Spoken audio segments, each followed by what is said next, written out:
There you are again, look. Let's go near that one now. Oh, yeah. There we are, we don't need it twice, do we? No, good. Who's in there? Sonny, look. Good gosh, she's in early. Evening, Sonny. How are you? How is everybody tonight? We're, Bit of a different day today. I'm going gallivanting tomorrow with Mrs. Morgan. there we are. Johnny Lovejet is in as well. See, he's normally, it's Fridays. It's It's his show Friday. He'll be up for it Friday now, Johnny boy. Yeah, who else is there? Trevor Trade. Trevor Bonjour. Trade. Bonjour, Trevor Trade. How are you? Oh, you know who Trevor Trade is, don't you? Kyle, man. Kyle, man. God alive. Sonny likes the intro. Yeah, it's a bit different, isn't it? Yeah, a bit different. How's things, everybody? Everybody okay? Yes, I'm sure. We got loads of little stories, haven't we, today? Stories and snippets. Yeah. We've got loads of them today. And I've been bitten by a false widow down the garden. Yeah, Sonny Winter bite him. I know, I couldn't find any other widows. Well, good evening, Shalom. She's in there as well. Yeah. There's quite a few people watching, 20 people watching. Oh, already. See, Good, a lot of people around our area that watch, but they don't tell us. Well, that's all right. It We don't don't matter. mind. No. You can sit down and relax and have a little look. We're going to have a bit of fun along the way, and we've got some ghost stories after, Yeah. and they quite scary, to tell you the truth. Are they? Tonight. We don't normally have them on Thursday, as I just explained, but of course Gary is more than capable of doing a show on his own, but I like to do the ghost stories at least once a week. I got quite a few now because the computers went down, so it'll be still mind if you got any stories that you'd like to share, send them to Gary or myself. Find me on Facebook and Messenger, and We'll read them out, don't we'll read them out. Good evening to Dan S. He's in from London there. He's a pilot with Virgin. So if you want a cheap holiday, see him. Oh, right, oh. What's he doing? Well, he said he's a pilot, but I think he's the one that hoovers up the carpets. Oh, right. Right, but they can get discounts He on lights the pilot light, that's what you're talking about, I think. Well, that's it, see. They The can gas thing. get you cheap tickets. See. Johnny Lovejet was on his own on FaceCube. Is it? Yeah. How is he on there on his own then? Oh, nobody likes him really, but they don't like to tell him that, right? It's that music he's playing. Yeah. How's the copyright with that music? Oh, it's okay. It's okay, is it? I think it is. Because I just played a little bit of copyright music. Good, straight from YouTube. Oh, I don't know how it works. No, me. I think we'll have to start doing our own music soon. Perhaps Shalom can play the piano. I think she'd be very good at doing the piano. We could have a nice sing-song there. Definitely Christmas time. We're going to have carols, a nice carol service. Definitely. Shalom, hopefully we'll have she bet you she's got one of these portable piano things. Yeah, little organs. Bring it down, man. She could go over there. There we are. Where did it bite, Gary? Oh, I can't tell you. Oh, look, we got someone else to tell you about this. Another bite after. Oh, it bit me on the leg, thank God. I was in the grass at the back garden, playing with the dog and throwing a stick. I moved a stick, didn't see it run up my leg or anything, but felt it bite. Pulled up my trousers and I'd seen it then. It was only tiny, but John has seen is a real big mark there now. So I had a blister there, popped the blister, but it's a big red mark. And he described the spider, but actually I said to him, was it a very small spider with a very bulbous abdomen? Yes, he said. Well, they are the false widows. They like, obviously not the black widows that you get in whatever country they are. I'm not sure what country they're in, right? But we've got false widow spiders. And they can give you a nasty old bite. And I tell you what, there is a big mark, eh? Yeah. And that was 2 hours ago and there's a mark, eh? Once it spreads up now, I think you'll be seeing the same surgeon that I saw. Yes. You never know. We'll be sharing a pair of shoes together. You did right. So, yeah, it's not very nice. No. Like, going quickly back to the stories tonight, it's about the stories are all involving Ouija boards, right? And it's something you don't want to take lightly. I don't know if a lot of you have done any Ouija boards, right? No, I have, right? I'm near my mate did it, right? I won't give you his second name, but me and Jason did it in work, and he was. I don't know if I believe even after this, right? I don't know if I believe, but he's saying there's definitely something, whether or not it opens up something, right, that you can read into people's minds without you knowing it. But I honestly, that glass was telling us things that it was impossible for anybody else to know. Honestly, I'll explain a bit later. So, Fee is going to enjoy these stories Oh, tonight. she'd love it. Right? Yeah. So, get SpongeBob ready, Kyle, for about, well, I don't know about that. Well, about SpongeBob about 11:15 tonight, and she'll be fine. Yeah. She had been very bad, don't she, with that thing she got, that neuralgia. Oh, poor girl. That's horrible. That is. That it's see, neuralgia pain is one of the worst pains you can have. It's horrible because it's not. See, no, I don't mean to say it's not coming from anywhere, but it's not coming from a specific place. Do you see what I mean? It's all nerves and everything. It's a terrible. You got Johnny and Trevor and. Trevor Trade knows Kyle chatting amongst themselves. Oh, here we are. Carry on. Here we are. Has Denzel been busy, and how is Trevor Trade? And Oh, let them carry on. yeah, shalom. Hiya, Denz and Trev. Oh, lovely. Anyway, what we got? Gary got some news from around the world to start things off with you, and some nice. Weird stuff, innit? Yes, strange, weird stories tonight. So, right, the first bit of news: a construction worker spotted what he appeared to be lying on the floor was a brain. Honest to God, he's walking in the sand dunes, right, in a place called Racine Beach, Wisconsin, in America, and he's seen this thing on the floor in some foil, and it's a human brain. When he had a look at it, it was all festering and bubbling. So. According to authorities, he explained that he was feeling curious when he saw the item. Decided to dig a bit deep into it. Curiosity got to me, he said. So I popped it open and looked like a chicken breast. That's what it looked like. A chicken breast? Yeah. And the ones I've seen look like a big walnut. Yeah, like a spongy type thing. Yeah. Popped it open. Authorities said, don't touch it. And the police came and took it away for analysis. Oh, they'll try to find out who it was, see? DNA, I suppose, is it? Yeah. Is somebody walking around now without a brain? Well, saying that, there's plenty of them on the station road. Plenty of Talbot. The next one, I'll call this Bite on the Cock. Oh my golly. You know, an office worker out in the Far East went to the toilet and he felt an excruciating pain. When he looked down, there was a python dangling on his penis. A python? Python. They could grow massive, they can as well. Well, he had half his Bithingallo in his mouth. Oh my golly. So there was blood pouring everywhere. He said, I should have been more careful. I seen a snake in another toilet in the same house 2 months ago. So the snake bit the snake? This, must have been a big snake. Woo, innit? Yeah. So, he was having a number 2 with at the time, probably, was he? Probably, innit? Yeah. The snake didn't want Imagine that. if he was, if you just having a pee, blinking, If he was seen it come in, mate. Yeah, he must have had number 2, innit? Unless he's peeing like a girl, see? Yeah, yes, so having a number 2. Yeah. Yeah. It's a bit weird. Anyway, yeah, he didn't realise the toilets were connected.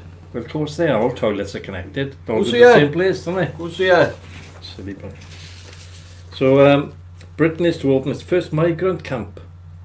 Because the amount of people that are coming across the English Channel now, I think it's been since January 6,500 people. Do. Dinghies. But you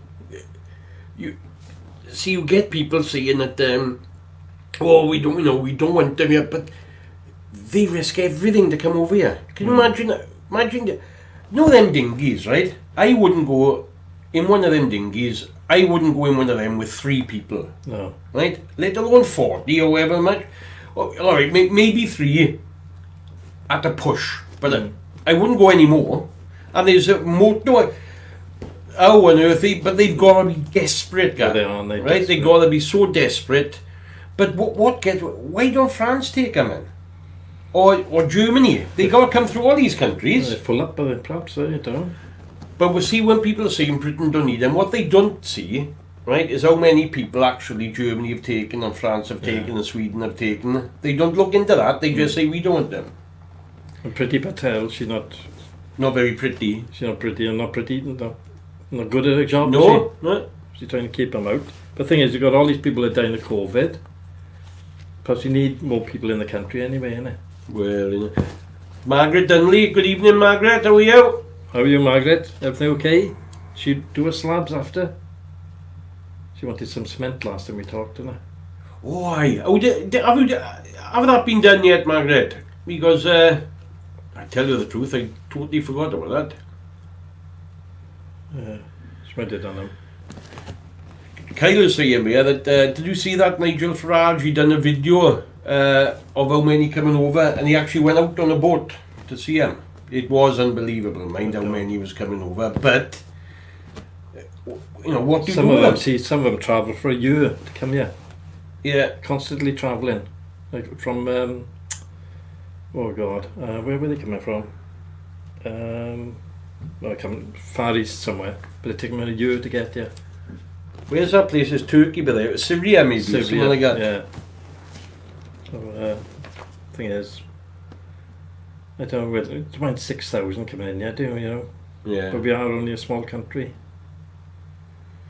Yeah, we and I get it that we're not building any, and they say we got Morrison Hospital is huge, yeah, but I don't even know how many hospitals have been shut in Swansea area, but we've shut, as far we've shut Neath General Hospital, we've shut Port Talbot Hospital, Groeswen Hospital, Kimler Hospital, and we've just got Port Talbot Hospital. It's not an accident emergency, so everybody is going over to there. So obviously that's full. Have you ever tried to park in Morrison Hospital? Oh, nightmare.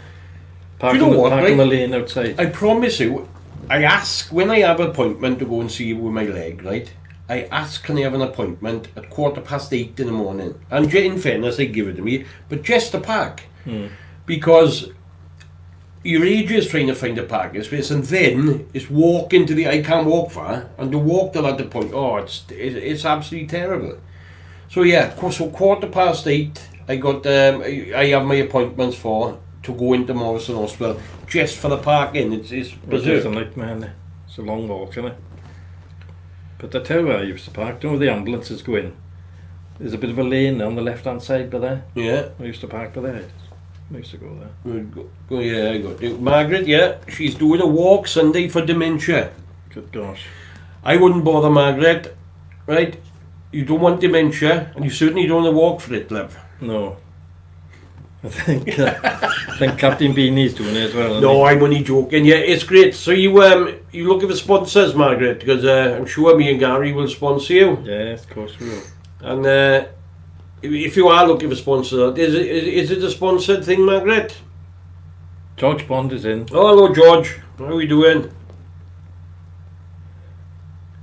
Yes, expected is boundary sponsors. Somebody's getting Margaret the cement there. So sorry, as long as they know what they're doing, bit of all in it. But there we are. Yeah, That's okay, yeah. Margaret. Thank you.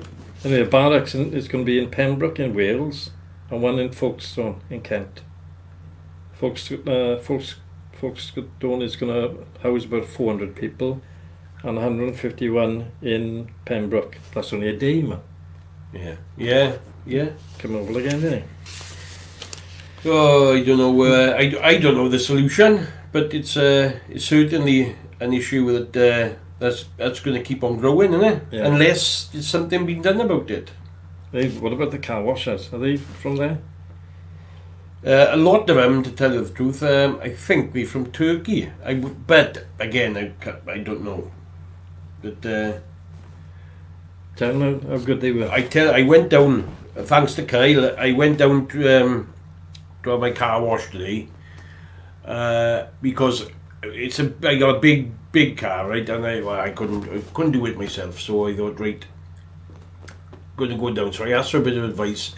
He sent me down in the garage by the Four Winds in Port Talbot, right? Oh my golly. I thought they said they were going to be, Kyle said it'd be expensive. I think they caught him, I think, because they charged me £22, right? But I'm not joking, it was an amazing job. When they say they do it inside and out, all the glass is done. And it's an old car, but what I'm saying, you can't say it looks new because it doesn't, right? What I would say to you is, if you was buying an old car from a showroom, that's what it would look like. It is absolutely brilliant. So it's in the garage, but it cost me £22 inside and out. Well, I think it's worth it because if it was you on your own, that job would have taken you 3 hours maybe. And you need all the tools done. And all the tools and that, it obviously didn't take him. It was 3 boys there, and they got all the stuff to hand bump. And I tell you what, a fantastic job. There's a couple of them around. There's one in Baglan and one in Carmarthen. Oh, the one in Baglan, I went to him, and he said, "Oh, we come over." I said, "How much?" He looked at the car, looked in there. He said, £40. Oh, I said, there's somebody down there charged me 15. So I left him, and I didn't get the Britain Ferry because I pulled in by Britain Ferry by there, and that's when I messaged Kyle. I thought he'll know because he's on the taxis, isn't he? Yeah. So I pulled in, and then as soon as he told me that, I turned around and I went down there. Now, you see them dotted around everywhere. There's one in Baglan, one in Britain Ferry, and we know now there's one down at Four Winds. Like, is there any more around Port Talbot then? Don't know. No, I don't have any. Need one in Margam, we do, don't we? All this dust. Oh, yeah. I thought they were going to open up, do you know that petrol station? They were. There's in Margaret will know this. There was an old petrol station, Shell petrol station, by Abbott's Close years and years and years ago. Well, like the actual shape of it is still there. It's overgrown now, but you can still see the shape of it. Well, there was rumours there was going to be a bit of a service station there.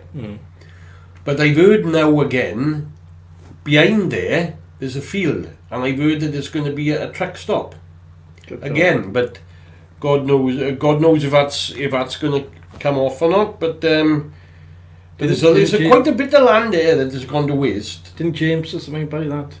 Julian James? Don't know.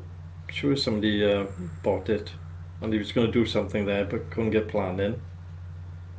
There's a big gas main going through it. See, that has got something to do with it.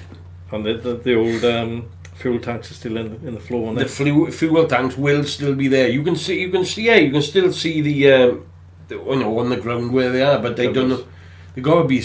But gosh, how long is that? That's got to be in the 70s. Yeah. Because 74, 75, yeah, something like that. But good evening to Amelia. Yeah, hello Amelia. Who's looking in with Carmarthen is one in Carmarthen, he said. Kyle. Yeah. I went to the Carmarthen one. It wasn't that good. But yeah, the outside looking fantastic, Kyle. Honestly, everything is looking great with it. I'm really pleased with it. So I just wish I had a good car to go with it now, so. That's what I was saying about that. There's only a few of us going on a walk. Like, she can't have more than 6 people, of course. Captain Beanie's walking with me, let you know. Yes, I remember the Shell garage. Dorothy Chattington worked there. Well, where I lived, Margaret, remember before we couldn't work, you couldn't work out where I actually lived and was brought up. Dorothy Chattington and her mother lived on a corner. Well, Dorothy moved across the road where the Ferrises were. And we lived next door. That was 23, we lived 24, right by that island place. Dorothy's still there now. Dorothy and Brian are still there. Didn't Lawrence Owen's sister or mother used to work there as well? Done the scout? No, in that petrol station. Oh, I don't know. Margaret would know that. don't forget now, mind, there was one up a bit as Yeah, well on the on the left-hand side. Yeah. It's a National Garage when I think that one was. The Lodge used to call it, did they, or Yeah. something? Yeah, I think I was a bit young to remember that. You'd remember it, Grandpa. Cheek, innit? Yeah, I remember both of them. I went to Grove School. Yeah, I was, I don't know if you, obviously there would have been 4 or 5 classes that were the last ones in Gross, isn't it? Uh-huh. Well, I was one of the last ones. I think I might have been the youngest year, because we left there and we walked up to the new school in Old Gross. But then within months of that, because we were Catholic, we were made to go to the Catholic school then. So we left Gross, went up to New Gross, and then I went up to St. Joseph's. Oh, right. Magamabi Motors, man. Magamabi Motors, that's That's the one. right. Yeah. Well done, Margaret. Yeah. I'm sure it's a national fuel though, isn't it? The fuel station was national. For some reason, it sticks in my mind. I don't think I can read that out. What Trevor Trade is Kyle? What Yeah. Kyle's put down? Craig Jenkins, what's he changed his sex to a woman? Do you know where that is? Craig, yeah, I don't know Craig. Is that it's not the joke, is it? I don't know. I don't really, I haven't heard anything of him. He's a good artist. He does tattoos as well. Well, he's from around here, like. From down town. Oh, right. With a flyover over there. You've got a shop over there. But There's nothing wrong with that nowadays, Kyle, anyway. Good God. You gotta let I've people got a get on with it. I got a cousin who had a sex change. Oh, was it? Yeah. It was Professor Keith Morris at Swansea University. He had his chopped Yeah. off. Now he's Professor Kath Morris. Oh, right. So yeah, but very intelligent. But there we are. If that's what he wanted. Well, the thing is, what I looked into it a little bit is that it's more than wanting to do something. It's if they were born, let's say they're born a woman, it's as if they are actually a man inside a woman's body, and that whole body is alien to them. Mm. You know, it's so difficult. I think, and I don't really know, but I think it's so difficult for us to understand. Yeah. But what they say is, if you're a bloke, but inside you're a woman, and you just don't. Well, it's not. It's not you. It's so I don't know, Gary. It's very hard. These tights are killing me. And yeah. What shall I always say? That they managed to put houses on the old petrol station up in Bryn. Maybe did they do a lot of work there first, or Shalom? Maybe they got to fill all that in with pure concrete. I think. Yeah. You know, like Tell who done that was MPN Windows. He done it. oh, was it? Yeah. But I tell you what, see Shalom. What they normally, if you got a big hole in the ground, right? They chuck all hardcore, they call it, right? Bits of rubble here, bits of rubble there, and maybe about that much of concrete. But if maybe you've got petrol tanks in there, you've got to take a tank, something, and something, perhaps it has to be pure concrete. There's something like that, isn't it? I know the tanks got to come out. They usually burn them out, and because they got concrete liners, they explode. So I used to work in a demolition company. I've done 2 of them. They're really dangerous. Evening, Carrie. How are you, love? All right? What do you think? She went to a medium the other day. Carrie did. Oh yeah, yeah. Didn't get the lottery numbers. That's a drawback, right? But I remember chatting to her, and but she had a great time. She found I think a little bit of peace there, and you know what the only advice I would say a minute would be don't run your life by him, which she would. I know she's a very intelligent girl, right? You know, don't run your life by him. But I think she did have a very good experience with him, and you know that again, it's some people say they are like charlatans, if you want, and some people think it's true. And there was one saying once, so did that what was his name? Derek Acorda said, for the people who want evidence, there is none, and for the people who don't want evidence, there's none needed. Something like that. Mm-hmm. That you can never get evidence until, what he's saying, you can never get evidence until you go over the other side. Yeah. You don't want it then, do you? Yeah, there we are. Amazing it was, she said. Carrie. I think some of them are really good.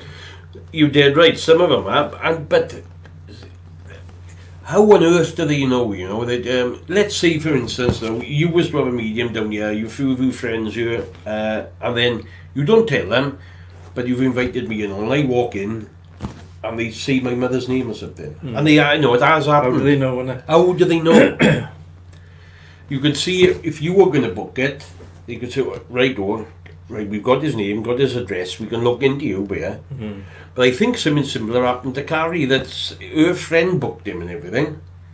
And then, and they didn't have any of... any background history? background history of Carrie. And did they, Carrie? I don't think they had any background of you at all, did they?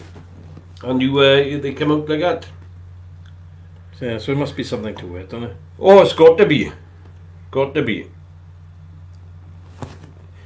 Do you know what as well? Something, I really got my God. I was trying to sort out my, I got a mobility scooter. I can't walk very far now. And trying to sort it out. But I remember going down then, going on my street in it. And the amount of cars, right, that's parked on the curb it's incredible, right? But I've looked into it, and believe it or not, parking on the curb is legal, but it does say as long as you don't cause an obstruction. But there's a few cars, right, parked so much onto the curb, and it's leaving about a foot from the wall. So then I've got to turn right around, come all the way back, find somebody who's got a drop curb, come down that, and then go past the car that way. Now I think that's really selfish, basically. So what they try to do is make sure their car's all right, but anyone else with a pram, so basically new mothers with babies have got to push their baby out into the main road because somebody wants to look after their car. Just wonder they don't get all scratched. Yeah, it's. I think it's. Yeah, I think it's selfish, but if you've got a new car and there's cars and you're on a very narrow street, what do you do? Yeah. It's so I understand Really it's 50-50, it is awkward. Well, what do you lot think about that? There's got to be two sides to every story, but I'm looking on the pedestrian side, on the new mother. I'm a disabled person. But see, to me then, I think if the streets are that narrow, they should be one way. Right? Because even Peckley Road and places like that, they could be, but they could all be one way. Yeah. I think nearly every street, and like Abbott's Close could be one way, no bother at all. Like, so you'd have to have, past my house, but you'd have to have a two-way there, right? You'd have to, because people are going down into the Steel Company Club and this way, but it is wide enough there, right? But around the sides, you could have it one way at all, so there'd be no need to park on the curb end. Did we see or hear about Chris Reardon's? He was on Lincolnshire radio. Oh, didn't you? I don't know. Who's that? Chris Reardon, you know, he got a show. George Bond. He was on Lincolnshire radio. What was he saying, George? All about his... he's been doing it years. He's been doing this for 15 years or 20 odd years. Every day. Except Sunday, I think. Good golly. I know. Cry, that takes some doing, doesn't it? Taking over his life, I think. Well, it would do, see? You can't go anywhere then. Oh, I gotta do this. So you can't go anywhere. No. I think he has Sunday off because he goes to church. Plays the organ in church. But then the rest of the week, then he does raffles and bingo and all that. It's a lot of work. Oh, it is a lot of work. That is. We are at the stage now. We can have a phone in. I can arrange that. That would be good. Depends when you want to do it. Do you want? Do you think a phone in would be a good idea? You know, to have people wanting to phone in and have a little chat. We can do that, no problem. We can do it for next week. Yeah, I think it would be a good idea. That actually. Yeah. It'll be like it won't be an 0800. It'll be an ordinary, not a mobile number, but a local number. Yeah, see, local number. Thing is, right, with today, local numbers are free anyway. Yeah. You know, with your contract and that. See. Well, Trevor and Denzel. I don't know about Trevor because Trevor, see, has been taken off an advert, hasn't he? Is he? I don't know. Yeah. So Denzel would be.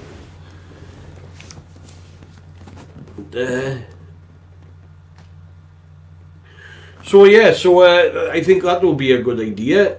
But right, do you know if I don't, you know this this copyright business? If I was to try to be somebody from an advert, that are you allowed to do that? As long as you don't use the same music, yeah. Oh right, well I think yes, I think It's an impersonation, that's all. Isn't it? Yeah, well, fair enough. Just all you can't do is copy anybody else's music. Ah, right. Or if they've like copyrighted a phrase, like it's the real thing. That's oh, right. Yeah, I got you. famous. No, there was one thing. Obviously, we can't do it. Is there was a phrase from darts once, right? And you're not allowed to do that. And boxing, believe it or not. Good God. And that's all it is. Was the master of ceremonies would say something before the fight or before the game of darts, and nobody's allowed to say it. You know, live on air. Yeah. So I tell you what, another thing is copyrighted is the song "Happy Birthday." I only found that out the other day. Yeah. Copyright. Yeah. So whenever anybody's singing "Happy Birthday," you got to be really careful because they can come after you for using their tune. Here we are. Just have to make another tune up. Another tune. You could do another tune. I can make another tune with it. Good night, George. George can sing "Happy Birthday." Well, sort of. Yeah. You know, let's put that in inverted commas. Yeah. But here we are. We're at the stage now as well of wearing the masks. Everybody is supposedly got to wear the masks. Well, I've been out a few times this week, and I'd say 95% of people are wearing them. You get the odd one that's not, but and to be honest, I don't see a problem with it. You know, I'd rather be safe, innit? I'd rather wear one, right? No, what I'd rather, right, me having to wear one because somebody else, I'd rather them wear it because then I'm not getting their germs. But for me to for them to wear one, if I go wear one, I'd be happy. Mm. You know, if you understand what I mean. Yeah. You know? So I'm happier that everybody else is wearing a mask. You know what I mean? And so by that, I'll wear one too. Hopefully, it'll cut down on the spread of flu as well. Yeah, it would do. People sneezing all over the place, you know. Do you know, if everybody's wearing a mask, it obviously would stop the spread of flu. Won't be surprised if the flu comes right down this year because of that. Yeah. Because they sneeze onto something, you touch it, then it's all over your hands. We've never done this before. No. Right, and the flu was the flu. I bet there'll be loads going up for the flu injection this year. Mm. I bet there will be. God, they'd be queuing up now. Oh, they would be queuing up. They'd be queuing up past the chemist now. Down to see doctor. Do you have it every year then? I do, yeah. I've never had it, see. Now, but I never have a cold or flu, nothing. well, it's a tricky one, see that. But when you don't have it, do you have it? But you know, do you have the injection when you never have had it before? But I used to get the flu, and I've had the injection now for about 7-8 years, and I've never had it. My wife won't have the injection, and she has a flu every year. Do you have side effects then with that injection? No, I have got no side effects at all. No, no, I A lot of people have side effects, don't they? in what way? I don't recall having any side effects with them. There's eggs or something in it, don't there? It's eggs. Yeah. You need a big needle to get some eggs through it. No. It's some sort of protein from an egg or something. Oh, right, I don't know, mate. I don't know, I'm not really sure. But I've never had the injection, and I've never had the flu. You know, well, not for ages, anyway.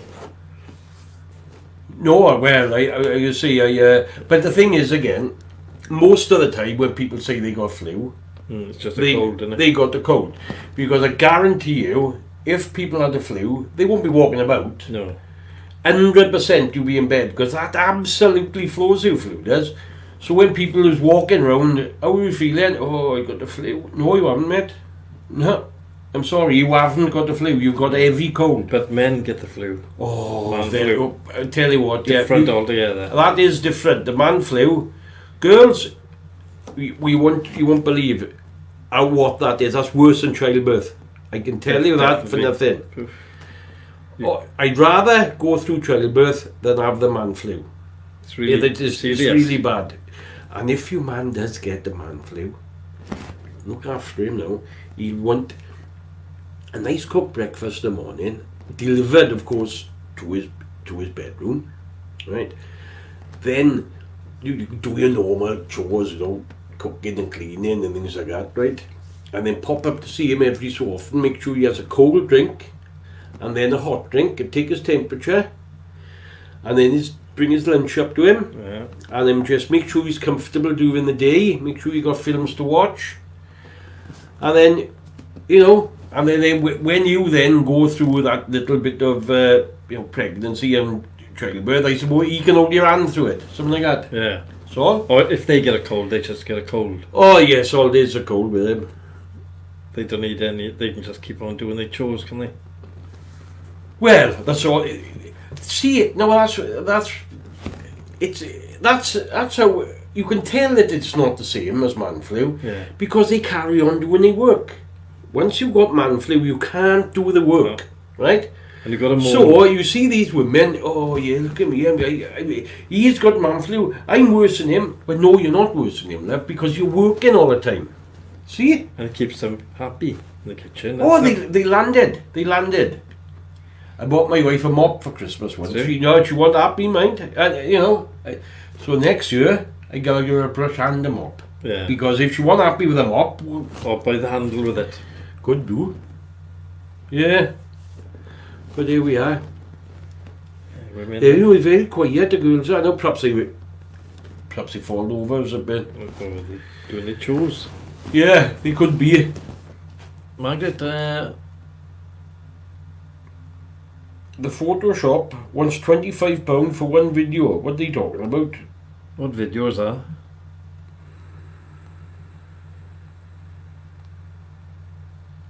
Was it to convert one, is it? Probably. To convert VHS. Well, George, I tell you what you just saying there, right? That's what I give you, the happy birthday song, because that's not copied, right? Oh, George, well done, mate. George is funny. How's his show going then? How's your show going, George? Yeah, I wish you show going, but I bet he got about 100 subscribers now. got to have loads. We've only got 300 and something. 350 odd. Oh, that's all. My granddaughter was laughing at me today. I said, I'm going on the YouTube. Like, oh no. She's saying this woman that she watches, she's got something like about 3 million people or something. Subscribers, Yeah, she won't be long. It's a couple of weeks. So on. And she said, oh, she went to these. They have, believe it or not, right? YouTube have these Emmy awards or whatever. Like these awards for YouTubers. Yeah. And she gets so when we get ours, I said, Liv, you can come with me, right?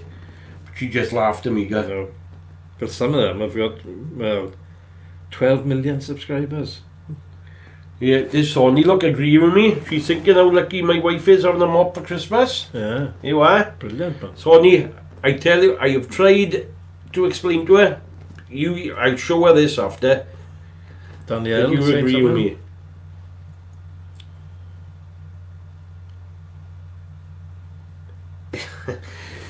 My daughter had to pop in right then, Sonny, didn't she? Just as you saying that. Thank you very much. Hey Dan, love, only joking. Yeah, so George Bond got 72 subscribers now. 72. Well done, George. How much is he paying him? What do you do when you show in, George? 72 subscribers, that's alright now. Okay, You'll innit? be making a fortune. It's not about money, oh George. Eh? It's all about fun, isn't it? That's all it is, George. Hey, Weatherspoon's chef who shared kitchen secrets behind the scenes. Oh, have you heard about this? Some of the chain's food on TikTok. You know that TikTok? That Oh, the TikTok. he's been showing. He's been suspended from his job. He's 19. Been uploading videos himself preparing chicken curry in the microwave from Weatherspoons. Never. All microwave food. Paninis, deep fried halloumi, chips. The clips have been viewed by millions of people, with many shocked to discover their favourite meals are being prepared in a microwave. The kitchen worker revealed that the only meat and eggs were cooked fresh on site. But now he has uploaded a new video to say his account was found by JD Weatherspoon's bosses, who then notified the management at his pub. He shouldn't do it, should he? Well, no. Maybe the truth, but he shouldn't again. He's not going to keep his job after that. Alright, you're not going to keep your job after that, right? But there are something you've seen the video on YouTube or on Facebook with that bloke from Domino's going into Asda to get all the pizza bases. Yeah. Thing, you know, well, I bet you they do some what I can't believe, right, is when people, I've seen them myself, right, people when you go to a Chinese, Indian or whatever restaurant and you had a few and you cheeky to the guy before he's cooked new food. I'm thinking you're in trouble now. Oh, mate. definitely. You were in trouble by there, my handsome boy. You don't know what you're going to have. Yeah. I'm trying to read this by now. Oh, George does bingo and a quiz and they do a chat show. Oh, well there done, we are. George. We'll have to watch it. Yes. But yeah, I bet there's a lot that goes in these kitchens, Gary. But you've seen them as well, probably. You see the rowdy people and they calling them names and that's before the food has got there. Yeah, especially Indian food comes out hot as hell. Oh, I aye. hate it. So do you like Indian food then? I love it. Right, we go. I don't know if we are allowed to say which ones we go. Yeah, we yeah. do. Well, there's only a few sit down ones in Port Talbot. I know there's one down by the beach in it. There's one down Water Street, one in Station Road. But the one I absolutely love is Dip Blues in by Andy's, by the laundrette. Yeah, Andy's son, is it? Owns that, isn't it? Oh yeah, it is Andy said. But I tell you what, right, it's absolutely beautiful. It's spot on all the time. Never ever had a bad meal from it. It's really nice, and we go there all the time. We are also have when now he's not open now for some reason. I know it's because of COVID, but I don't know why. Why he's not open and everybody else is. I don't know. Perhaps they can't get a chef or something, innit? No, the takeaway was open, right, yeah. but not to sit down. But it's right. it's like a galley. That is it really. Seen it. So I think if you have been taken up the back, you're passing loads of tables. See, Yeah. that's the thing maybe. But Dip Blues is absolutely beautiful. Bombay Spice curry looks like. Oh right, Was that Britain Ferry? Is no Bombay Spice in Station Road. Oh, right. But yes, it's up in town by there. I've had it from there, and it's not a bad shout. I haven't had a bad Indian from there either, mind. But Is that Shalina's used to be, is it? no, Shalina's is something called something else now, right? But Bombay Spice is not far off Peacocks, All right. by there. Oh, I haven't been there. Sonny Walt can only have handle a coma. Now let me explain. Let me get what gets my goat up with this now, right? With this kind of thing when people have curries. Now a friend of mine, when we go away, and I like a madras, right? I can't go any hotter, and I like a madras. But when people say, oh, you can't have a coma. That's being a baby. Well, no, that's what you enjoy. So I like coma. So what do people are trying to tell you to do now, right? Spend good money, right, and have something you don't like. Yeah, mouth on fire. Yeah. Toilet in the morning. To me, right, when people say you're a baby for eating this or for that, that's nonsense. I tell you something else I love, right, is, you know, when you have the dry chicken tikka main they call it comes out sizzling when you're in the restaurant. But that's not spicy, that's not hot spicy, No. It's just a beautiful taste to it. My wife likes a pasanda, very similar. Is that vegetables then? No. It's very similar to a korma, Sonny, but it's very coconutty, right? Although my wife does like a bit of eating it, so we ask for the spices to go in that'll make it like a dansk. Well, dansk isn't really spicy, but you know, it's just a little bit of spice. So if you like coconut, the pasanda is beautiful. It's just the sauce, it's the coconut sauce, that's what pasanda is. What about vindaloo?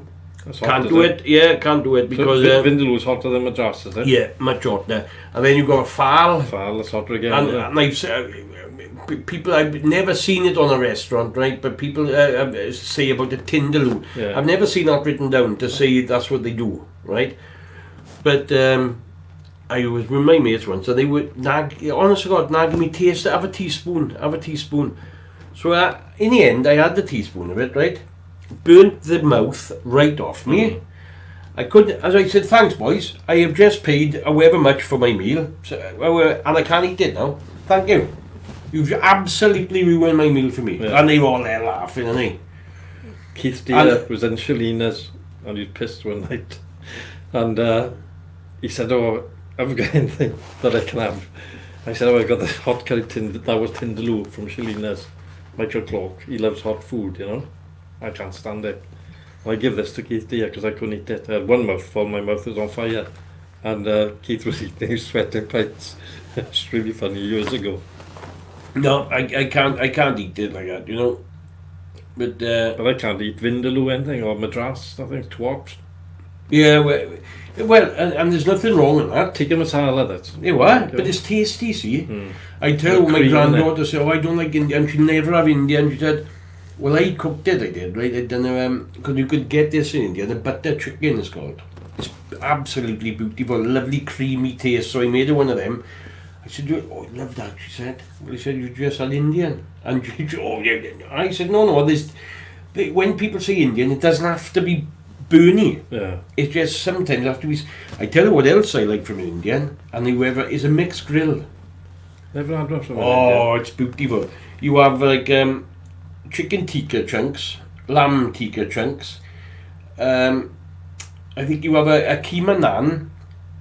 You have tandoori chicken wings. You know, all the meat, but it's beautiful. But then I have, see, because that's there then, and you know, to have a bit of a meal, I have rice, a few chips, and I have a Madras sauce with it then. But you can have whatever sauce you want. That keema naan's hot, don't it? No, is it keema? Well, to me it's not. But it's just Someone like with the red stuff in there, isn't it? Yeah, red meaty stuff. Yeah. Oh, twat. Oh, it's hot. I didn't realise it was hot, really. Yeah. George Bond like chili con carne, but that's not Indian, see, George?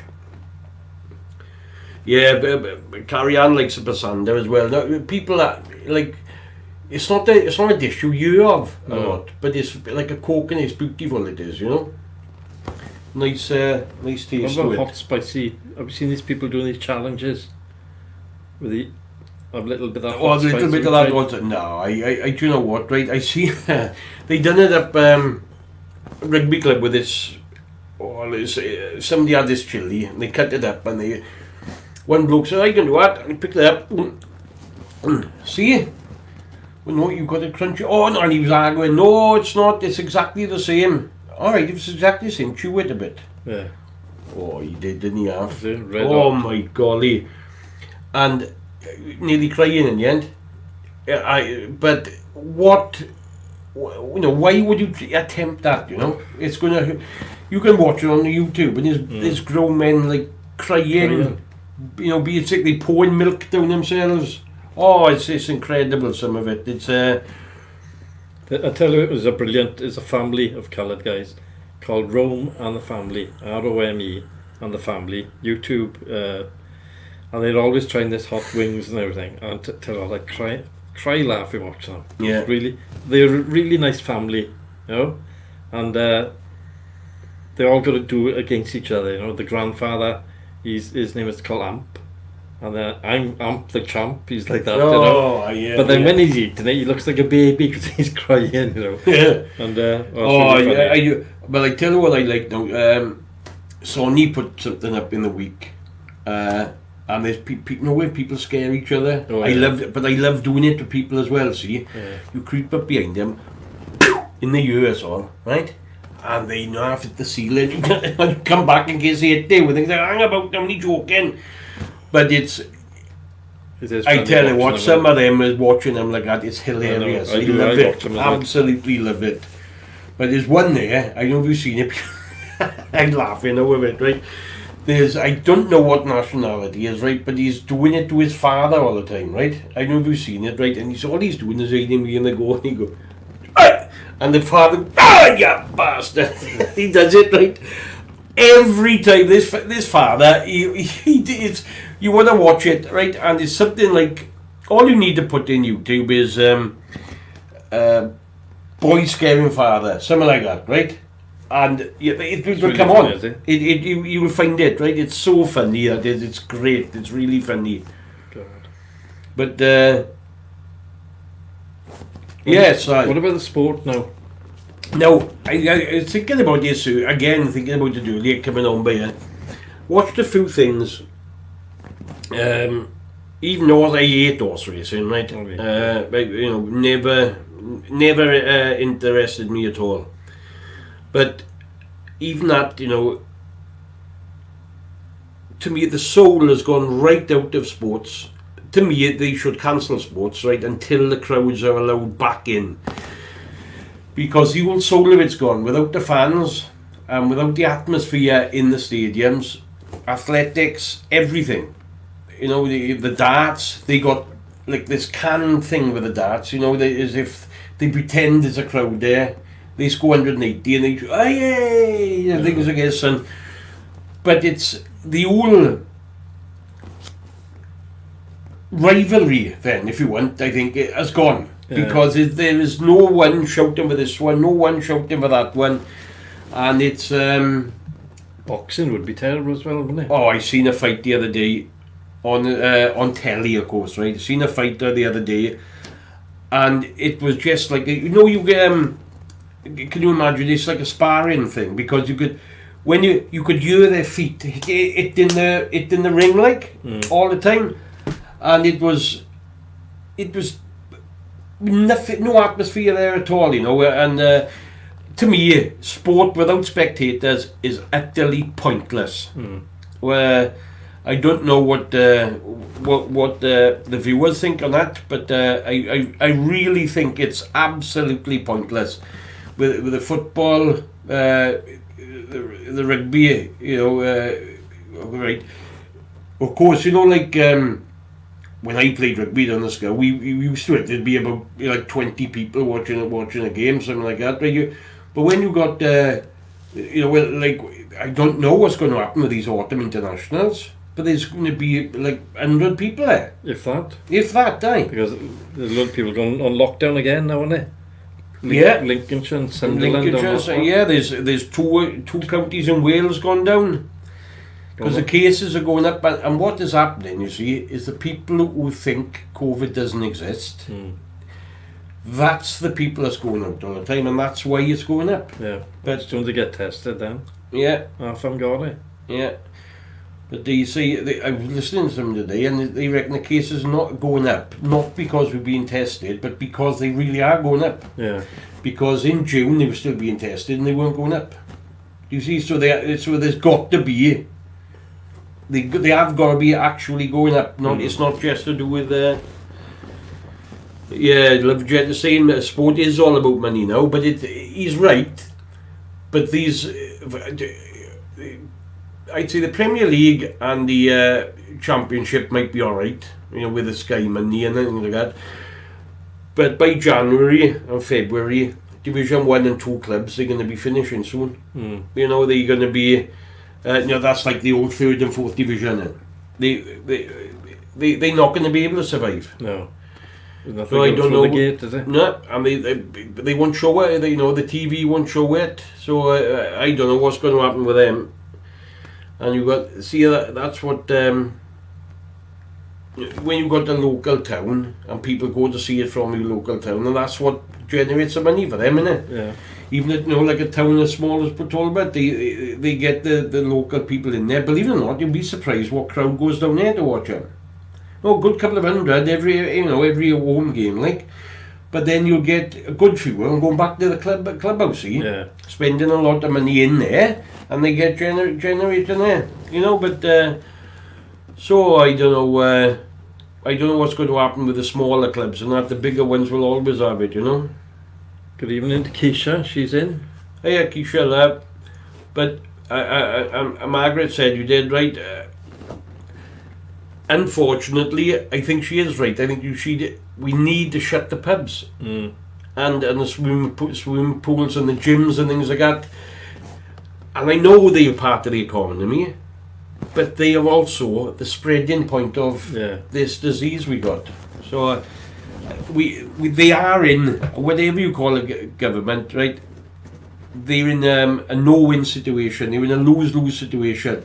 If they close it, they got to spend more money again by giving them more furlough, and then everyone's saying, well, why we can't do nothing. But if they do open it, the cases are going to go up. Shoots up.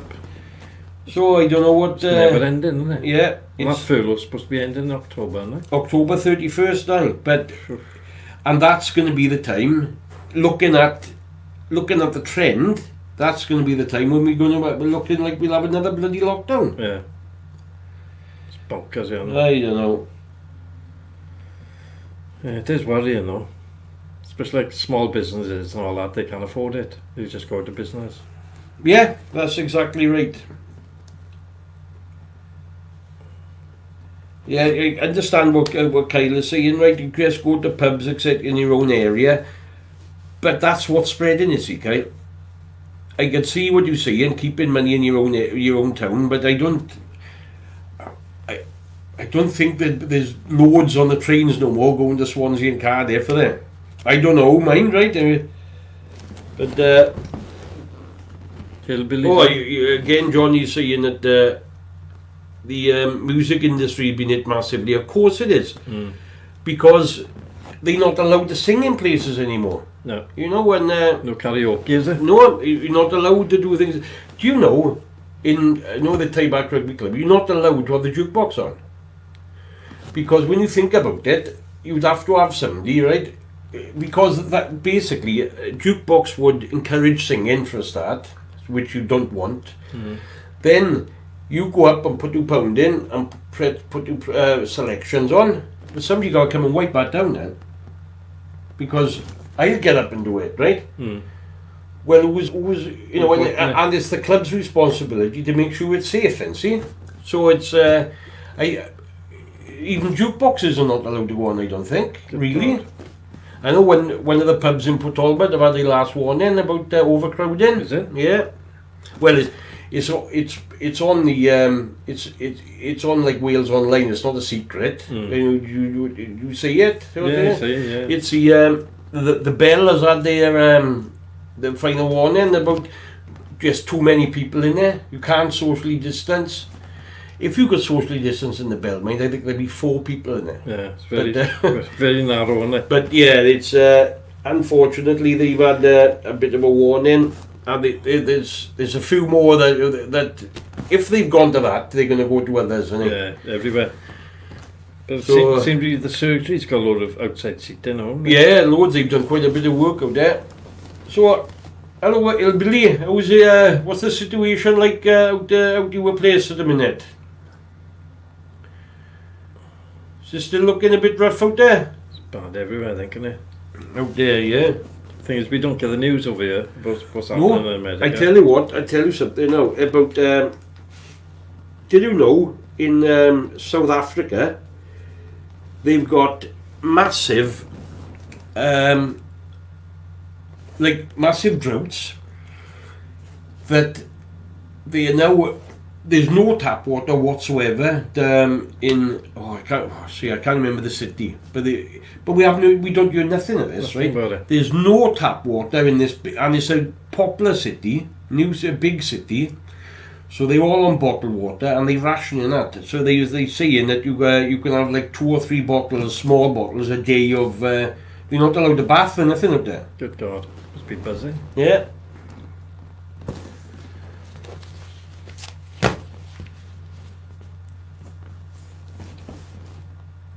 Yeah, the bell used to be brilliant, Johnny. Much, honest to God, I'm not just saying it, right? Everyone's saying it.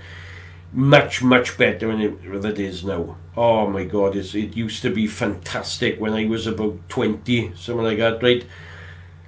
Do you know Taibach? It used to be absolutely heaving before, right? Honest to God, the amount of people up there, and that was the 4 places up there. Believe it or not, not so much the scare, believe it or not, right? The surgery was rampant, the bell was, the Taibach Rugby Club on the Thursdays and Saturdays, it was absolutely fantastic. That when I was about 20, so that would have been in mid-80s, coming up, mid-80s, it was absolutely brilliant up there. What about that one underneath the motorway? Oh, that's the Taibach Workies, it is. Yeah. That used to be thriving, but a lot of older people went there, see? You know, but they had Michael Lewis is in luck. Good evening to the 2 Ronnies. The old one and the Good looking one. The older looking one.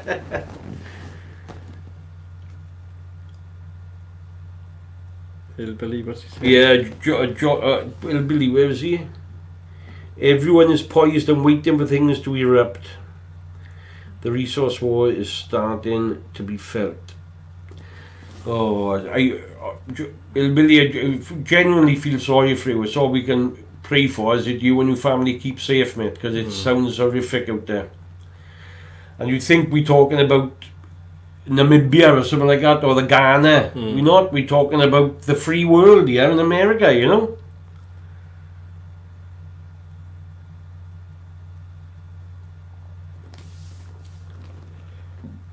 Oh, pardon me. Yeah, the Sunday lock-ins and the bell. You did right with the stuff of legend. You did right. What we're going to do now next week, we're going to have a taste test. Welsh cakes. Oh, lovely. We'll have 3 or 4 different Welsh cakes, and we'll have a taste test and see what they like. I think that's a good idea. Do you like Welsh cakes, Sam? Oh, I'm quite partial to a Welsh cake. Now, when? Well, let me You know what I can't find? Got some Welsh cakes. What I can't find now. Now, I'm sure my mother used to make currants, right? In there. Now, I can find raisins, and I can find everything else. I can't find carezzo. Yeah, I think raisins are the ones. Are they? Ah, right. Yeah, perhaps you'd run out. Yeah, you never go. Oh, Margaret worked in the El Cadobes before the bell. Could do best, yeah. That was all by Mark Carley. Mark Carley's. Was it? Yeah. No, I don't think I was old enough to go in there, or, on my own then, if you know what I mean. So I think the bell, it was. When I was 17, the bell was up and running by then. El Cadobes, it's really nice food. The Carley family were from Neath. We used to own there. That's right, Margaret, isn't it? And Mark, I used to be in school with him. But what was it before the El Cadobes? Before the El Cadobes? Yeah. It was somebody's house, was it? I don't know. I don't even remember it, the El Cadobes, really. It really looks like an old building, doesn't it?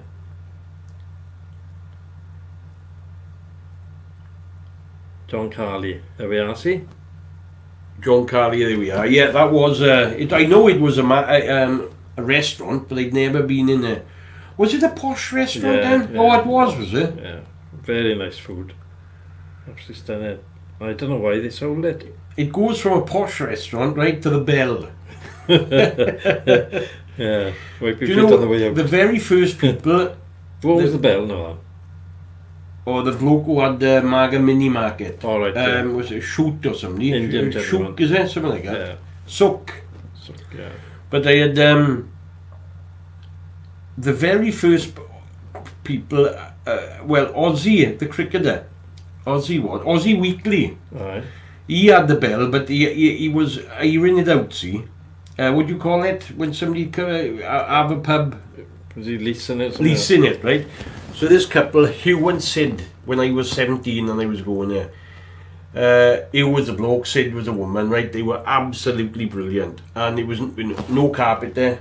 I just read that it was, used to have Scrumpy Jack on a pull, and then Ozzy said he was closing it. I was there that night, so I'll be closing it, and I think Steve Thomas, maybe Steve the footballer, and his wife took over for a little bit.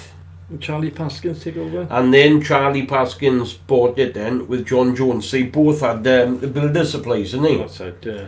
And they sold that, and they went into the bell, and then they saw then Charlie bloody died unexpectedly, and yeah. But and I see John now, he's 70 odd now. He walks past the house, and I tell you what a fit looking bloke he is for his age. Oh, he's tremendous. He's in his 70s, right? And and you'd say he looked in his late 50s. Oh, he's fantastic, fair play. Good evening, Scrap It Man, Gary. He's in. I was just watching a video of his. Oh, aye. His Evening, Gary. His father's had shingles, Martin. Yeah, I tell you, I'm not trying to say. I have shingles about 4 to 5 times a year, right? And I remember the first time I had it. It is absolutely excruciating, the pain is. Now I have it in my head, right? And it comes down by here. It follows nerve lines, so it comes down to there, and it goes up under the eye by here. Oh my golly, the pain that it is sometimes. But now I just get a little bit of pain for about 2 days, and it's just a rashing, and so my face just comes out in a rash. It's horrible. But well, Martin had it all down. I think the left-hand side, and he couldn't sleep on it because it was so painful. Yeah. And then he had a trapped nerve then in the other side because he had to lay. Because he had to lay. Yeah, I tell you what, that shingles is horrible. So is that reoccurring then in everybody, or can you get No, not. It's just again just that I'm unlucky as well. You should only have it once, but I have it like 4 or 5 times a year. But things set it off, see, it's because I got this, you don't like to say, when Fee's got this neurological problem, I got that neurological disease that's incurable, right? Now I got, but with that comes the shingles as well, on top of this thing that I got, right? Yeah. But things triggered it off, anxiety can trigger it off, believe it or not, right? But also the sunlight with me. Like in May now, if it's nice and cool, and boom, we have a real strong sunny day. Well, I get I after a week like that, I get terrible shingles after it. Good God. So it's oh, look at that! It belonged the bell belonged to the butcher David Evans, which was Margaret's uncle. Good God. Ah. Scorpion Man was doing this. He got an ST.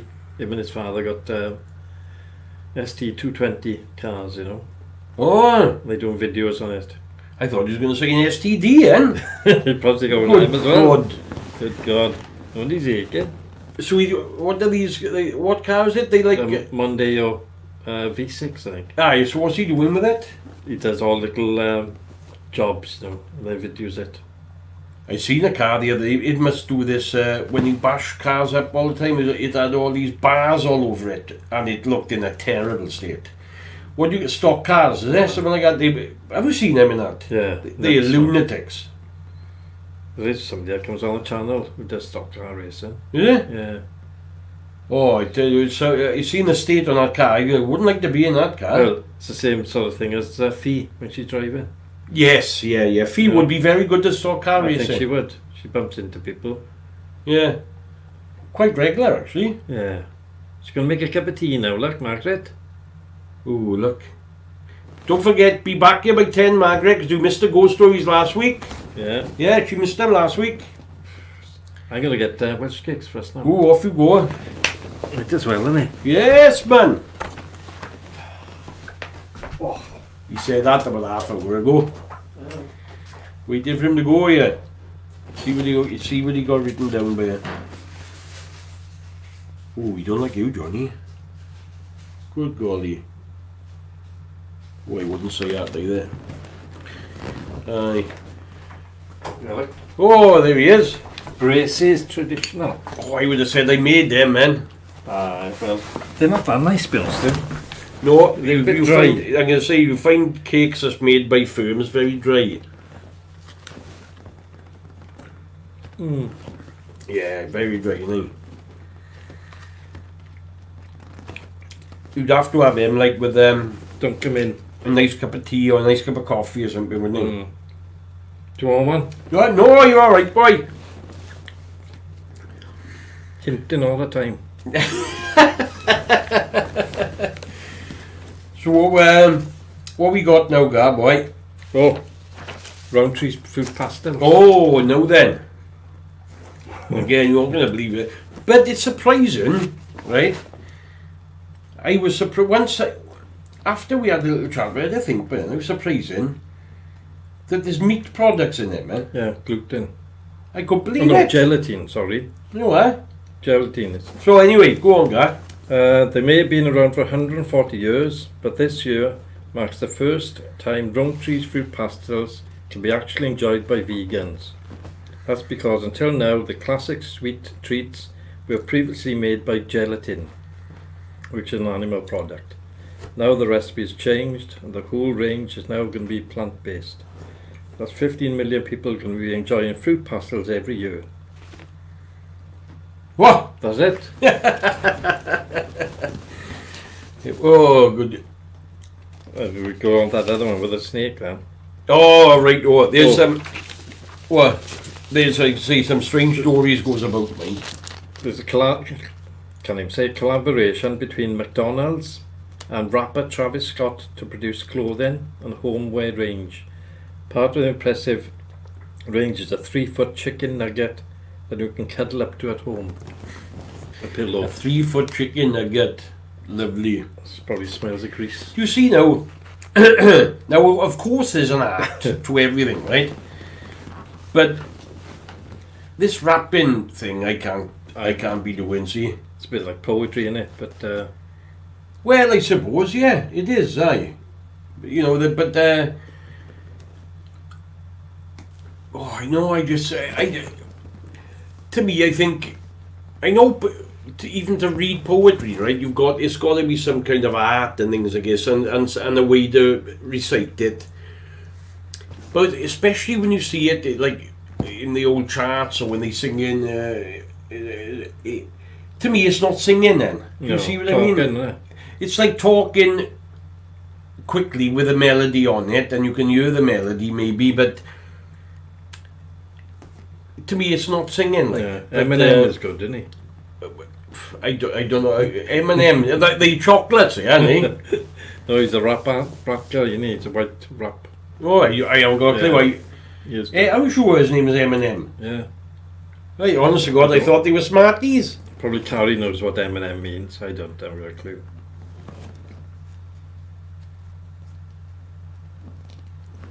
Yeah, but Have another piece when enjoying. no, you can't, man. Yeah? Not allowed. No, there's a lot of strange things happening in everywhere around the world. I was only talking to my sister-in-law in bed this morning. There's strange things happening all the time. Very strange. Oh God. No, you hear of it. You hear things all the time, and you think, how on earth would somebody think of doing like that? You know, like that bloke now, right? Who got bit on the old boy by a snake, right? Now that got to the news, and it even got the newsman. You got quotes of him. I wouldn't tell a soul, mate. No me. I wouldn't tell a soul. So that's what I mean when there's strange things going on. All right, it does happen, but don't go broadcasting it, man. Well, the famous one is Captain Beanie. What do you do? He put in national newspaper that he's got a small penis, and that's why he's single. Oh, there you are. Yeah, that'll sort it out for him. That'll help him. If you don't put it in national paper, do you? No. I can't see why he done it. And I think it was in the Sun newspaper. Oh, yeah, that'll do it for you. George Bond, M&M stands for Mars May Away. Mars May Away. Well done. What's his name? Is it Mars May Away? See, George knows, see? M&M. Yeah. That's how we spell it. Like how Mike Lewis have done it. I remember his name now. I thought he meant like the letter M, then the letter M. That's how it is, isn't it? No, it's spelled E, like that way. Marshall, Bruce. No, you got it by there, look. Yeah. E-M-I-M-E-M. Malfers. Yeah, Hillbilly, I'm with you back. Rap music is terrible. Yeah, well, I like Eminem when he does it, you know. Yeah, it's not M and M, mind. All right. Right? No way. And that's what I was thinking. But yeah, now with the way Michael have written it, I remember who it is now. Oh, look at Danielle. Well, She knows everything, look. Eminem is an American rap artist, and the stuff that's in the charts at the moment is called UK Grime. grime. You are Grime. Grime, when we were kids, grime was on the cooker, Yeah. and you had to clean it. Yeah. Around them rings. Yeah. That was grime. Yeah, and the other day, my granddaughter called me in. Oh, Papa, come and have a look at this. This is sick. I come in with a flannel looking for it. Mm. No, the telly he was sick. Ah, Yeah. good apparently. Yeah. That sick- means it's sick is really good. Sick is good. It's weird, isn't it? Called me in, it's sick. I was looking at a flannel in the bowl. Yeah. Wipe up the sick.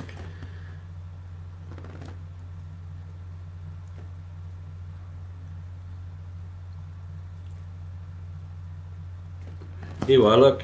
George thought it was chocolate M&M. He's supposed to be young with the kids, isn't he? I think so. Here you are. How old are you, George? He's only 21 or something. Oh, his boyfriend's gay though. Is he? Yeah, remember? Yeah. Holding hands. And other things. Yeah. Good boy, George. How's Amelia? Has she been on today? No, she's with George, I think. Is she? Not that way. Oh, not- They're friends. Oh, right, I see. Ah, there we are. Stormzy, man. Stormzy, Bugsy Malone, and Scap. Bugsy Malone. It's a rabbit, isn't It's it? a film. No, I don't know. See, Stormzy had a jacket, bulletproof jacket, painted by Banksy. Remember that? When he was in Glastonbury. No, is it? Yeah. Stormzy. I've heard of that name. I have actually. But no, they to me it's not singing, but each to their own, I suppose. They make millions of it, see? No, they say, you see, people say, it's honest to God, genuine now, right? People remember the first album, the first single, and when we are talking about it, right, we talk about vinyls, records, what you ever bought, and people now, my daughter's age probably, would be CDs, and I don't know what on earth they buy nowadays, right? So what was the first one you ever bought you always remember? Lynyrd Skynyrd, I had. You had Lynyrd Skynyrd. Do you know I have never ever bought a piece of music in my life? Nah. My cousin, now we go to my cousins, he'd have rows upon rows of records, you know, like a book, like a library basically, right? Yeah. But rows and rows and rows of them, but they you know, all in the alcoves, beautiful. No, I haven't bought one. Good God. Nah, not one. Not a cassette, nothing. No, never bought a cassette, nothing at all. I boring, isn't it? Well, no, I spent all my money on beer. Oh, well, there we are. You know, good golly. Yeah. Wine, women and song, that's what they call it. Phew. Yeah, Shalom loves Stormy. I like Stormy Down. Stormy down. Did you? Stormzy. First tape she bought was Rick Astley. I know him, he's a good singer, no. Yeah. Yeah, Rick Astley. What's that song he was singing all the time? Now if I say Never it, Gonna Get Me Down, I is it? thought so, aye. Never gonna get you up, never gonna let you down. Aye, that one. He's a multi-millionaire now. Rap and country mixed. It's also terrible. Hillbilly. Now, I don't mind a bit of country music, see? Oh, I can't stand it. Oh, I really know a bit of Johnny Cash. What's that one with the big... What's her name now? Oh, Dolly Parton. Aye. Lovely. But he Kenny Rogers. don't know when. He does The Gambler. Is it? Every gambler knows. Oh, I There's don't know. I don't listen to it. Oh, I do like that actually. But yeah, but the thing is, see, I like all different kinds of music. I like listening to jazz sometimes. I like listening to Right? jazz. I like listening to classical sometimes. Yeah. I like listening to everything, but I can't be doing and I know that it's the what they were brought up in, but you know, like Carrie and them, they love the house music and all that boom boom. No, I just cannot do it. I'm I afraid. like it now and again. Yeah, but I can't. It's just yeah. just when it is. That's all. If I go in a place like that and it's absolutely banging, I'd have to come back out again. I get a headache within about 3 minutes. But that's me, and I know everybody's different. Do you know Beethoven, very famous composer? Yeah, What would he be doing now if he was alive today? scratching his coffin like that. Yeah. Yeah. It's not a joke, is it? But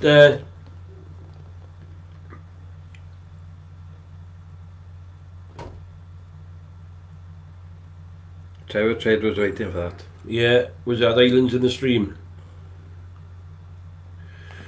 House music is the best. Michael Lewis is going to see Rick Astley next year. When was supposed to go this year, Mike, and it got cancelled? I think so. Dolly Parton and Kenny, that's right, Islands in the Stream.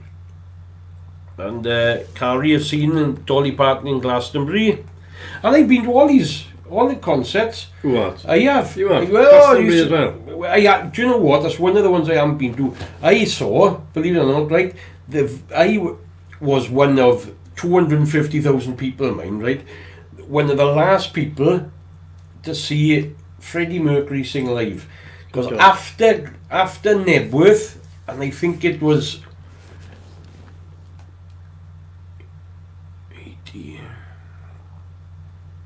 86 maybe, but anyway, it was after Live Aid. See, he done Nebworth. If you have a look on there, and that was his last ever concert before he died.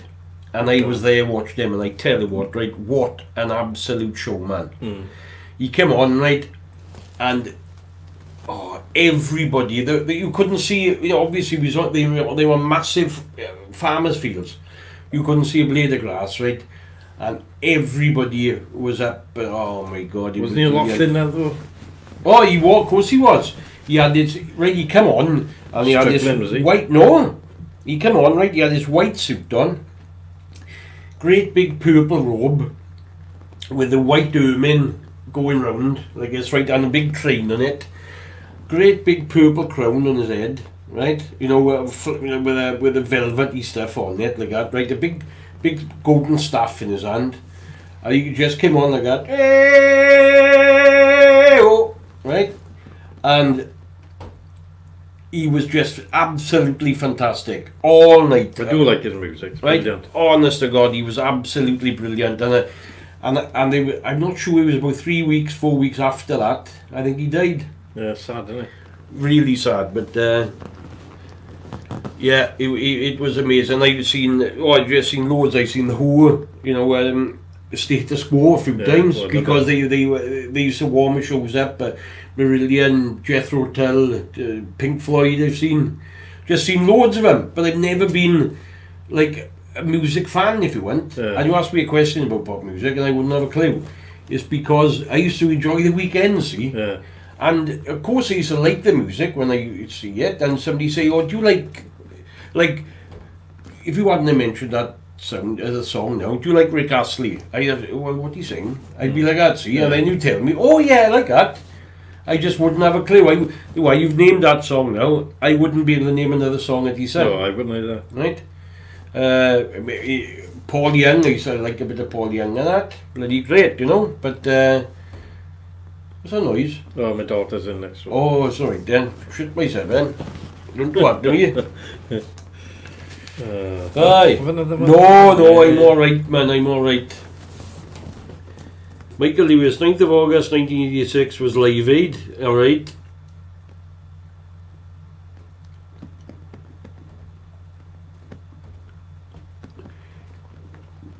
Ninth of August 1986, love. I thought it was 86. Mike Lewis, he'll just, you tell him something and he'll go and find it out, see? But yeah, it was his last live performance was in Ebworth, and 9th of August 1986. And I tell you what, it was, him coming on the stage was something I'll never ever forget. You forget most of the shows, but him coming on that stage was absolutely incredible. But yeah, what a showman, you know? Billy likes the deep south, is he? Yeah, where's that? Oh, Dead south. Dead South is my new favourite. I haven't heard of them, Billy. What type of music do they sing? Do they sing country or something? What do they sing? Never heard of him. Carrie Ann likes all types of music, which like that's what I do. I like all types of music, but I don't like reggae. Johnny Lovejoy likes acid, jazz. I see it. I think acid is that boom boom banging. I can't. I just cannot do that. But unfortunately, you know, I think the world of Johnny Lovejoy, right? I really do. After about 5 minutes into the show, it's just my personal thing. I just can't be watching it at all. And you could see he's very talented what he does, but unfortunately, I can't watch him. Billy, what's he saying there? Bluegrass music. Lost me there as well. Me, I've got a clue. Sounds a bit country and western typey. House music is the best. Carry on with I don't really know what house music is myself either. That's not thump thump. Oh, is it? Oh no, I can't be doing that. So there we Sid are. Charles. Oh, George likes rock and roll. Bit of Elvis Presley. Good God. I like Elvis Presley. I like Elvis Presley music. Yes, so do I.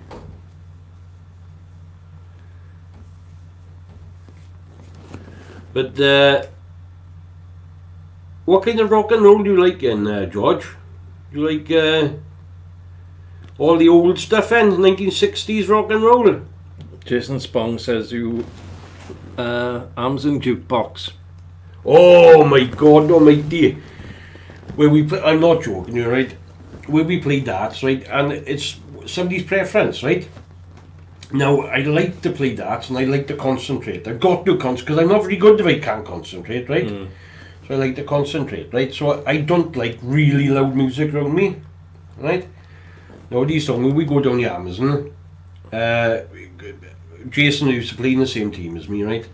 And we go down the Amazon, and what they want, because, look, at the end, there's no getting away from it. We were a real good team. We are a real good team, you know, we can't play now. And so other teams used to try to put us off, whether or not they be talking. Now, the Amazon's trick was to put the jukebox up really loud. Now, where you're playing darts, the speaker was right here. Good God. Right? Honestly, it was. And you know, you got a chalk on check. I know what that means. You know, somebody'd be writing your score down the board, and somebody would be telling you what score they had. Well, the two blokes were together. They couldn't hear each other talking. Music was that loud, right? And I tell you what, it was going through me. You could actually feel the music, right? Now, it didn't bother Mike, the West Bear, it hardly bothered any of the team. but I hated it. It got to a stage, right, that I would go down, pick a team, and I'd go and sit in the car. I wouldn't play because we had enough guys there.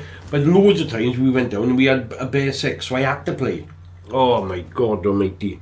I couldn't get out there quick enough. And they've probably got the 75% of the drunkest men in the world that go to that pub. Is it? Yeah. Oh God. Yeah, and they just fair play. Oh, just a terrible. But to me, but the boys loved it. See, Yeah. because they don't have to call. When you're really talented at darts, you know, loud music and anything that happens, it don't bother you. But to me, I don't think I'm naturally talented, right? Because I've got to really concentrate to play, and I'm pretty good when I concentrate. But then, see, that's what people do, right? When I'm playing against them, and they'll try to talk to me, and somebody called me a cheat once. On ago, we was up Type Park Rugby Club, and they just throw in the guy. They come back, and they just said, "Did you score that then?" Yeah. Oh, it was a treble 10. He said, "Oh, sorry." I said, "I didn't realise that." And I just about had my darts. Mike was checking. I had just about to throw, and he was in behind me going, "No need to cheat, though, is there?" Oh my God, oh my dear! I was, I guess, like I was so angry. I was shaking from head to toe. I nearly threw him out the window. I'm not joking. I'm not. It's a figure of speech. I really nearly did. And oh my God almighty, I couldn't play. I calmed down enough to play, and I just about beat him after. Right, honest to God, no, that yeah, right off. Oh, Michael was there. Mike Lewis upstairs, board 5, Type Park Rugby Club. He was there that day. Yeah, see, as I'm just about to throw. No need to cheat. Oh my God. See, in anything, to me you can call me anything, but I don't lie and I don't cheat. And the thing is, when you talk to somebody and you don't lie and they don't like it, well, that's your fault then, because you haven't lied. You spoke the truth. And I'll never cheat anybody. And so when you, but that's a horrible thing to be, to me, that's the worst thing you can be called, you know. But there we are.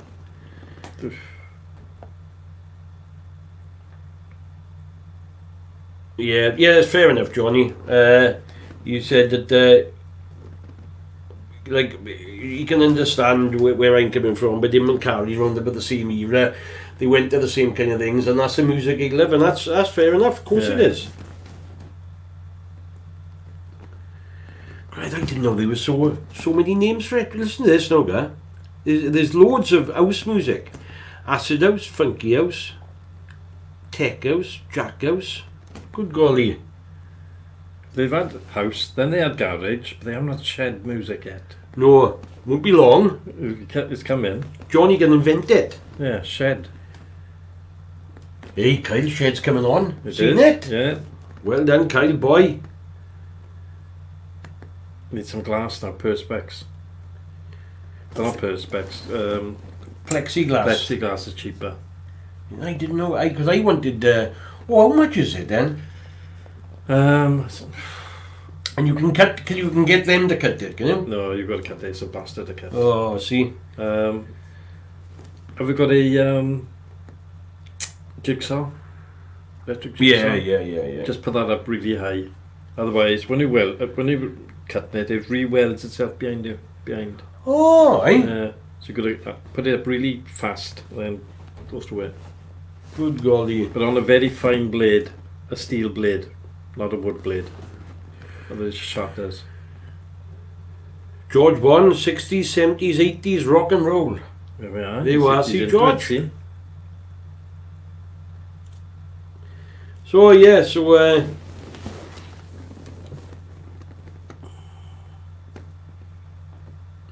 yeah, it does. We know that Kyle, right, glass is cheaper than perspex. Just watch it. That's what we say. Watch your kids, mate. For God's sake. Yeah. This is why everyone's need it toughened, isn't it? Yeah, you got to have it toughened, right, which make it more. Because oh my, glass can make horrific things. Honestly, mate, don't even bear thinking about. Glass is a lot cheaper because it's more dangerous, basically. I think. But oh no, really bad. But you can get sealed units and they're not that expensive. No, that's quite right. You can buy them in Talbot Glass or that other place down the beach. It makes double glazing. And there's a place down in... Phil White makes his own Phil White, Margam units, windows. yeah. No, Oh. WM. Oh, right. Yeah, he makes his own... But Margam windows as well. They make their own seal units, do they? Save a fortune. Yeah, of course you will. But no, you don't want to use glass unless it's all tough and you tap. You know, when it breaks, it just goes like a windscreen, doesn't it? Plexiglass is cheap. 8x4 is about 23 quid. It's not nothing. Oh, yeah. You know, best a bag of a cat. 8x4 yards, eh? 8x4 feet. Aye. So, I think I might have another bit You of... might as well. Might as carry well on. now, innit? Yes. Do you want another cuppa? Yeah, go on then. Right. See, you can do this in a live show. You can just go to the kitchen. Pass me that cuppa. I'll give you sweeteners out there. 16 sweeteners, isn't it? 16, please, yeah. So, I'm off to the capital city on tomorrow. We've got the we got a luxury apartment, hot tub. Don't know if we'll be allowed in it yet, mind, because of COVID and that. Looking out onto the bay, because we've had so many things cancelled this year. We've had pop concerts. My wife likes Motown and that, you know. So we've had a few. I can't remember what we booked to go and see. But she'll book some. Do you fancy this? Yes, love. Yeah. I like that. Yeah. Right. What do we book? I don't know. As we're just like all the, you know, do you fancy going here? Yeah, I'll go there. Right. And somebody else, where we going? You know, I'm just going there. Yeah. So I just don't know where to go in. So we've had loads of stuff booked, right? And everything is big. We have all the day cancelled. So this time now we booked now up to Cardiff, and honest to God, we booked Cardiff. We booked it about a month ago maybe, and then we could see Cynnon Rhondda Taff closing and Caerphilly closing. We go, oh no. So as long as they don't shut Cardiff before 12 o'clock tomorrow afternoon, we're right as rain. We'll be up the M4. But like I said, it's not far, but you don't really need to go far. We just want a bit of a break, you know.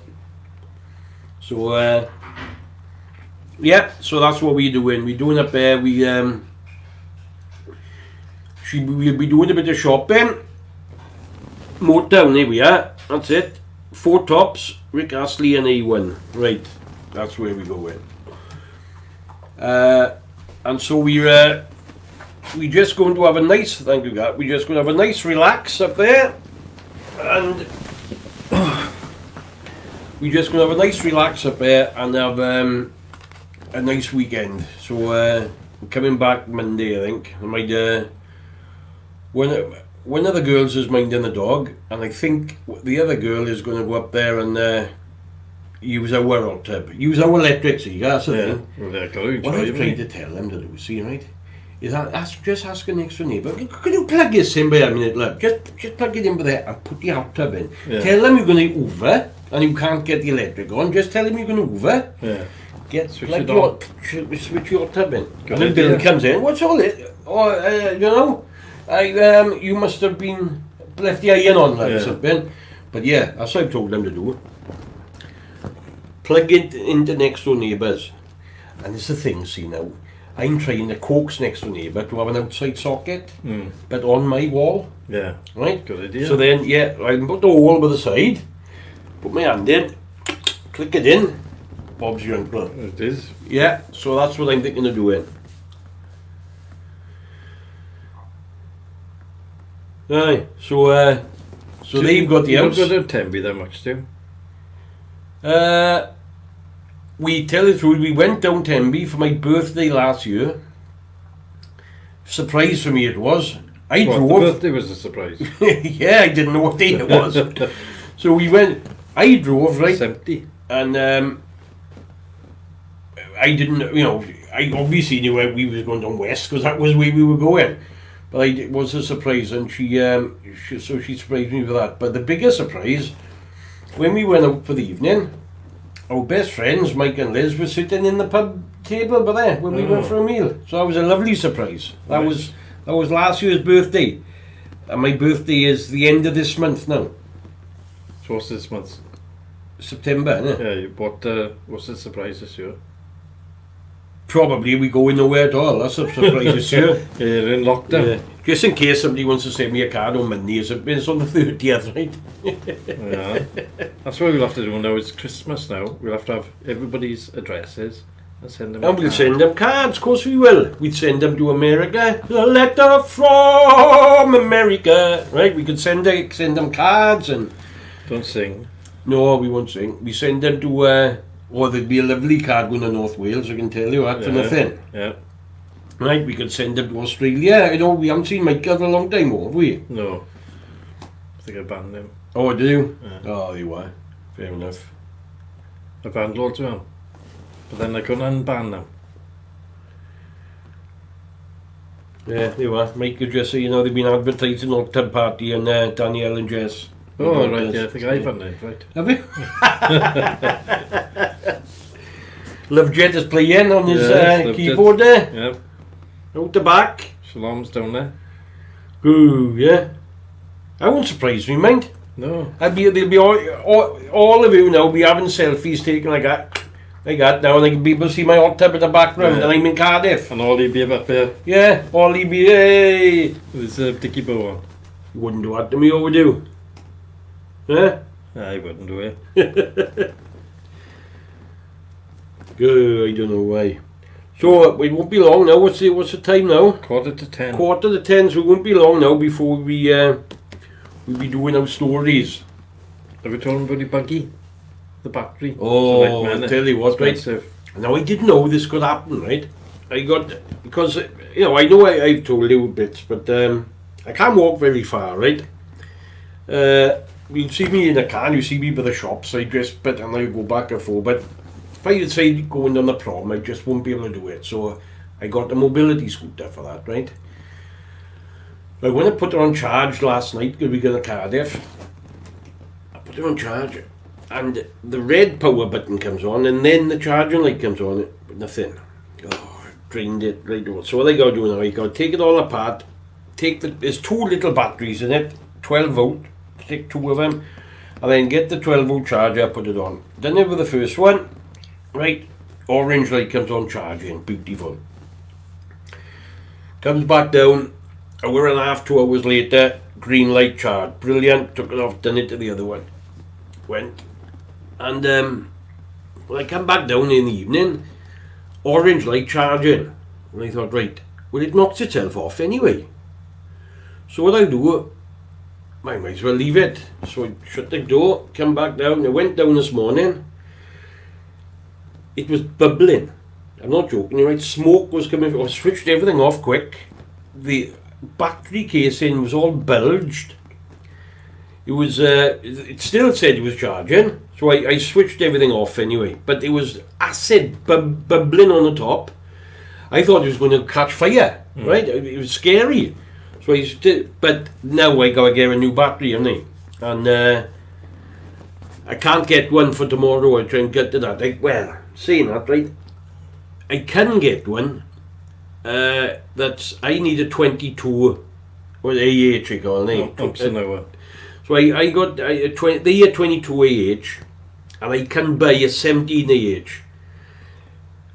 But it's the 17 AH. What I'd like to do, you see, if I was to buy it, I would have bought a 22 to go with it, right? But they 46 quid, and that's without VAT, mind. So that's going to be 50 quid, right? Yeah.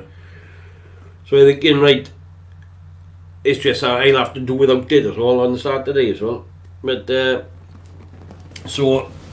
and then buy one, but £50 a battery. I was surprised that they were expensive. They're only small, aren't they? They are small. So they £50 a battery, so I gotta buy one. But would it be handy, see, if you knew somebody who had a scooter they don't use or something, wouldn't they? But they'd sell the scooter then, wouldn't they? But you can have solar. Solar? You can have solar thing on your head. On my head, that would be a good one. Yeah. A square in it. Yes, it's like Could have a hat square. like mine with a Yeah. solar panel on it. They could do so. Yeah, they could run it by coal or something. Right? Have that Steam. done, right? And you shove coal into it on the way down. Yeah. That'll be all right. Keep you warm in the winter and all. The thing is, you need that thing on the back of you. Oh, Coal. aye. Woo-hoo. Flipping hell. Uh, As long as everybody's happy, innit? yes, everybody's happy. Yeah. But I think the way the COVID's going now, the next 2 weeks, all the pubs will be shut again. Do you know what, right? I think it's looking that way. People are saying, oh, you never know what, and this and that, but it's going up and up and up, see? But you still getting people are saying COVID isn't real. And the government are doing this to pull the wool over our eyes. Why though? No, they wouldn't do it. And the thing is, this is what I will say, right, let me agree with you. Right, I'll agree with you. It's all a fake. The government are doing it to for some reason. But do me a favour. Tell me the reason. What's the end goal? Right? Are we not conspiracy theorists, they say? And right, okay, but tell me, why are they giving you billions and billions of money, right? Letting you take 3 months off work without working. Explain to me why. That's all. If the government are behind it, tell me why. Yeah. Or the flu is more dangerous, right? But why are they locking down then? I just don't know. You know what I mean? I don't know where we are yet. It's really weird, isn't it? Sonny reckons you've just invented a new thing. What's that, Sonny? Lovely. What have we invented? The coal-powered mobility chair. Yeah. Yeah, that's it.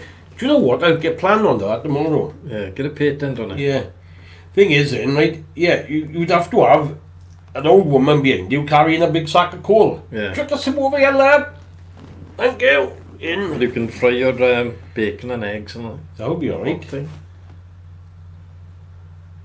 Yeah.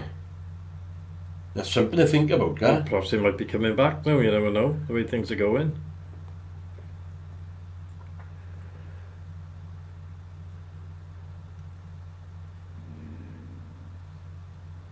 I shouldn't have put it on my status, I should. Hey, here we are. Everyone's coming down the house Friday, On Saturday they'll be down there. Nice day Saturday. Yeah, look, solar powered scooter. Solar powered scooter, man, yeah. Or you could, yeah. But I've often had the electric scooter, right? I've made electric scooter before. It can only go 120 yards because The cable. the cable.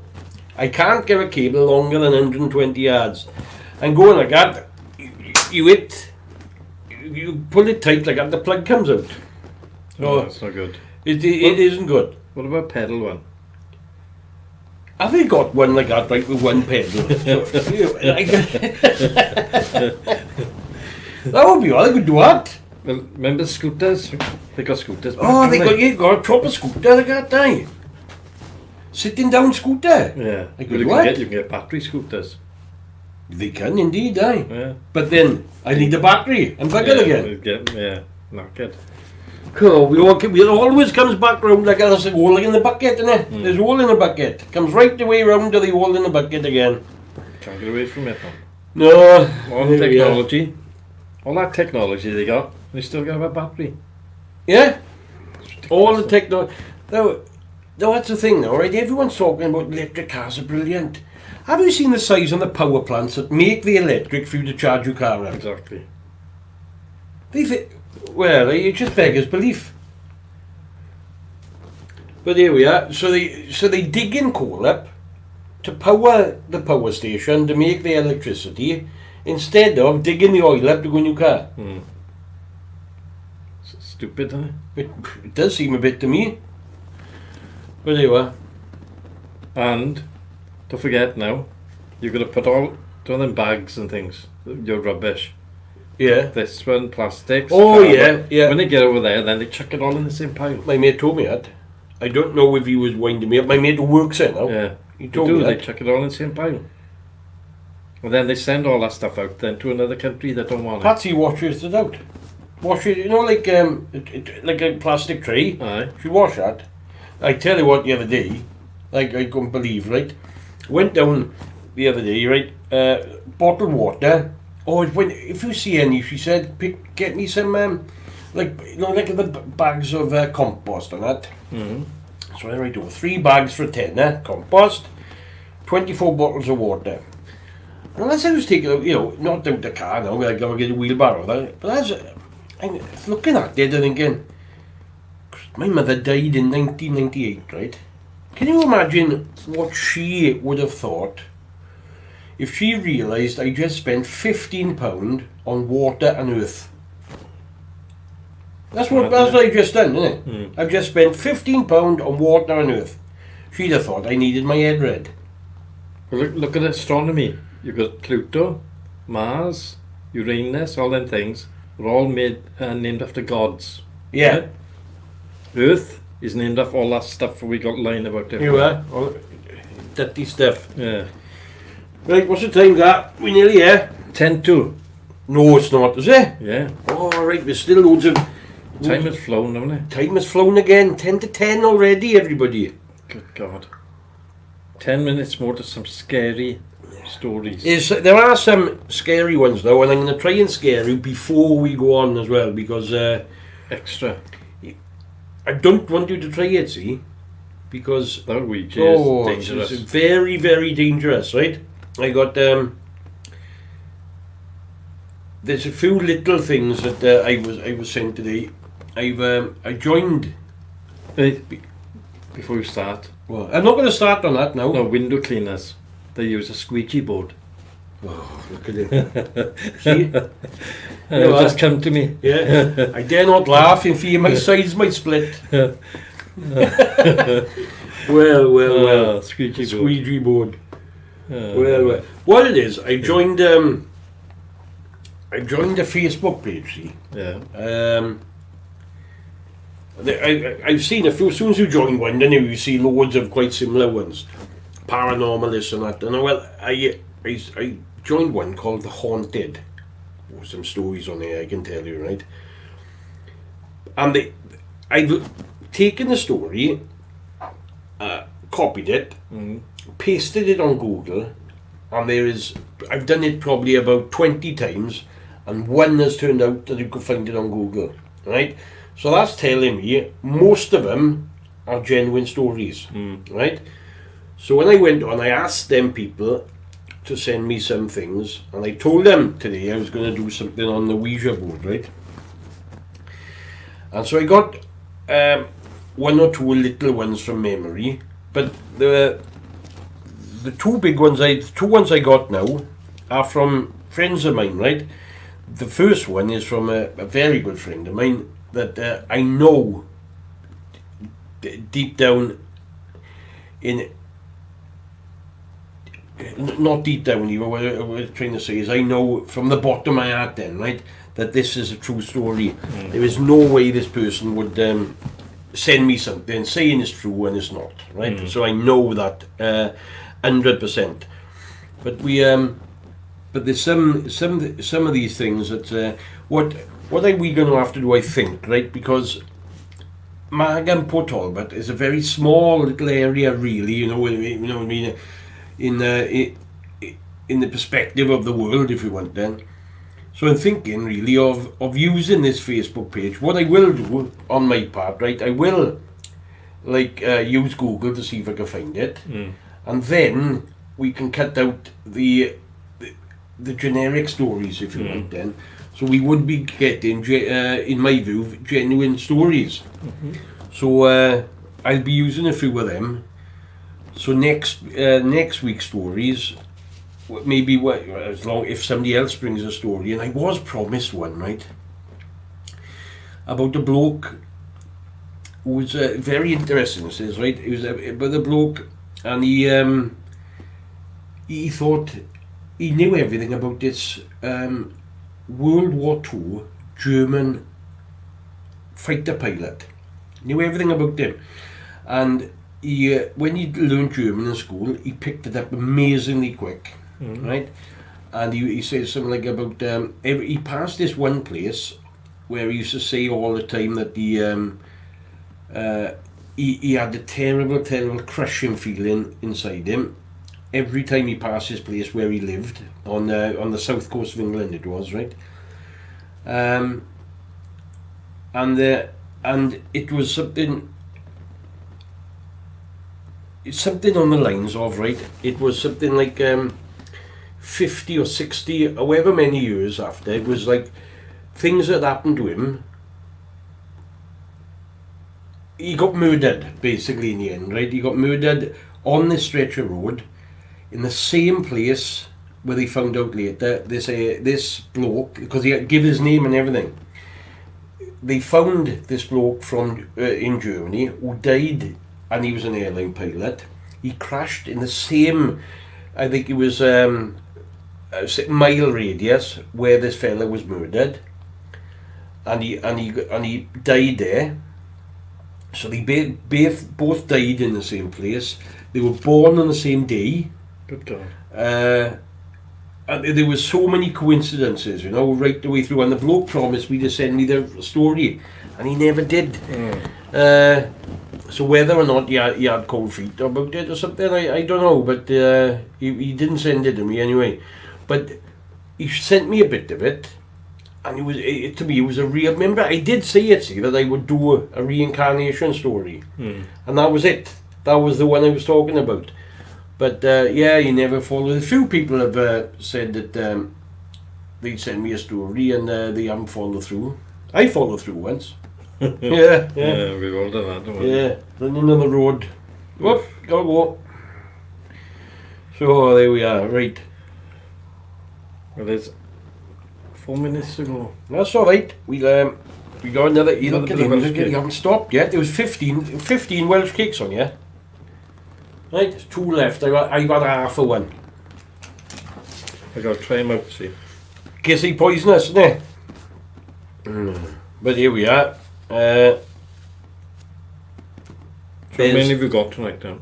I got, yeah, what I was thinking of doing, I got 3 I have, right?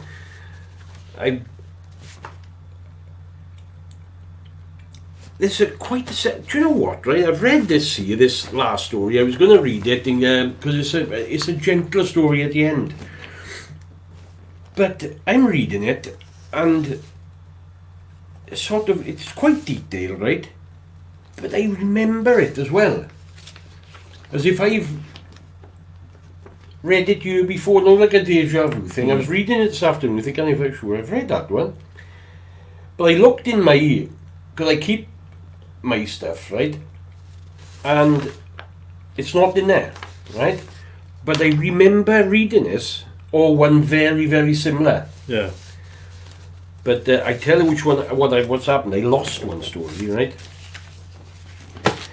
And it's because I was going to do it again, because out of all the stories I've done so far, it's my favourite, right?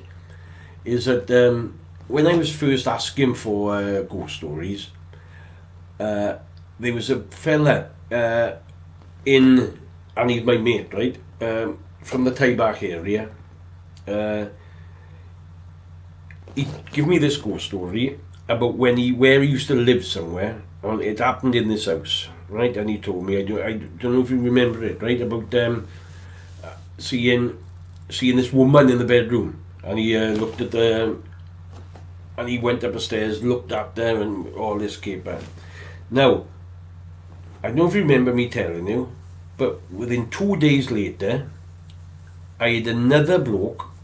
They didn't know each other at all. Give me the same story, but his was longer and more detailed, and it was at the same street in Taibach. And I know I haven't thrown him out, right? Well, I didn't think I'd thrown him out, but I was going to read it again. Is that the Lower West End one? Yeah. You have read West it, End. I've read that out, but what I'm saying, I wanted to read it again, see? But I can't find it anywhere. It's gone, like. Wow. And it's so strange, because I got a folder in the house where all the stories are. Like, I got you a story from The thing. that court place. Yeah? What's it called? Oh, the thing. No, Another one. Chetley Court or something. Chetley Court, Ah, yeah. that one. I got that one. I got the thing in there. I got ones my school friends have said. I've got the one. Remember that the vicar's daughter from down the estate in the 70s and that. I got that one. I got loads of them. But that one, I can't find anywhere, and it's my favourite one. But it's Weird, what isn't it? got me right. That it was I had two blokes that didn't know each other sent me the same story of the same street.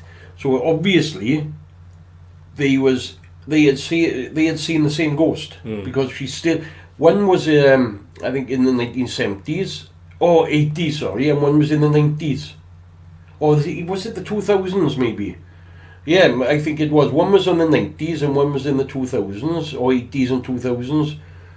But the story was nearly exactly the same. Must be the same house, isn't it? Yeah. 10 o'clock.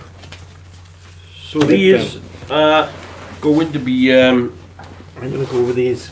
Right. You want that one? No, I'm alright. I'll just give it to my dog. He's going to eat them now all himself, and he's going to say, "Oh, I've given them to my daughter, not done you a life."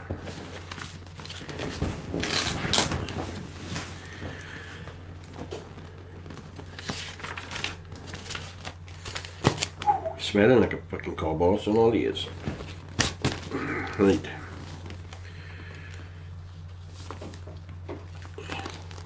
Oh yeah. Right. Right. We, as I said to you earlier, we're doing ghost stories tonight about the Ouija board. Now, I don't know how familiar you are with the Ouija board, right? It's for a start, they call Ouija boards. It's French and German for yes. So when you translate it, it's yes boards, right? So there's no English at all in it, but you can have a made one that you can actually buy them from Amazon, believe it or not, right? You do something and they call it something else. They don't call it a Ouija board, they call it Spirit in a Glass, but it's exactly the same thing. And I will tell you that they're very, very dangerous, right? I tell you, twice now I've had messages from people on that Facebook. One of them was saying that the mother, they were doing the Ouija board, there was things happening, they were getting messages, the walls started knocking and things, I guess, right? The mother came in the room, seen what they were doing, took it all out, chucked the board, and like the bin men came the next day, they went up and the board was still in the drawers. So they had to, they took it to the priest. That was in America, and they burnt it. So that's how they got rid of it, and the priest did it, right? So the other one, there was two friends, and the two friends was doing the Ouija board, and they got answers they didn't like. They was messing about like everybody does to start with, messing about, and things happened there. They didn't want it. They wanted to get rid of it. And so this, as it happened, they did on the last night of not their friendship, but the girl was going away to live, to work in this place. Which when she got there, when she got home, she was obviously looking at the new apartment, and on top of the worktop when she got there was a Ouija board. But not only that, it was had exactly the same mark on that Ouija board than they used the night before. And when the girl from the previous address went to look for hers, it had gone. There's things like that, whether I want there, so I don't know, right? But so I'm going to go straight on with these stories. I'll urge you not to use it, but you know, you're all adults, but I will never ever use one again. One day I may tell you what happened to mine. but it's not nice, really. I know Jason's still watching. We did it in work once, and it wasn't nice. It was just weird. I know he said once that you don't know if it's spirits or nothing like that. He said, but there's definitely something, whether or not it allows you to read minds or God knows, but it's not nice. Right. Story number 1. When I was about 15, me and my mates became quite curious about the afterlife, and we all decided to do a Ouija board. We thought it would be fun to contact the dead, though none of us really believed in it. So my friend said we could do it in his house because his parents were going out that night. There were 4 of us in total, 2 girls and 2 lads. We didn't have a proper Ouija board, so we made our own out of paper and a glass. My friend lit some candles just to try to add some dramatic effect to the evening.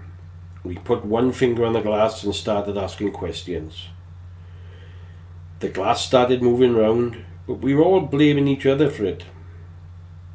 The glass kept spelling out one word: red. The odd flicker from the candles, but we blamed it on a draft or out of our breath. We didn't think much of it because we were too busy arguing with each other for moving the glass, so decided to play music instead. The night came to an end and we went home. The next day in school we all met up at first break, and Carl looked like he hadn't slept very well all night. He told us after we left the glass flew off the bedside table where he put it and smashed against the wall. To be honest with you, right, we didn't believe him.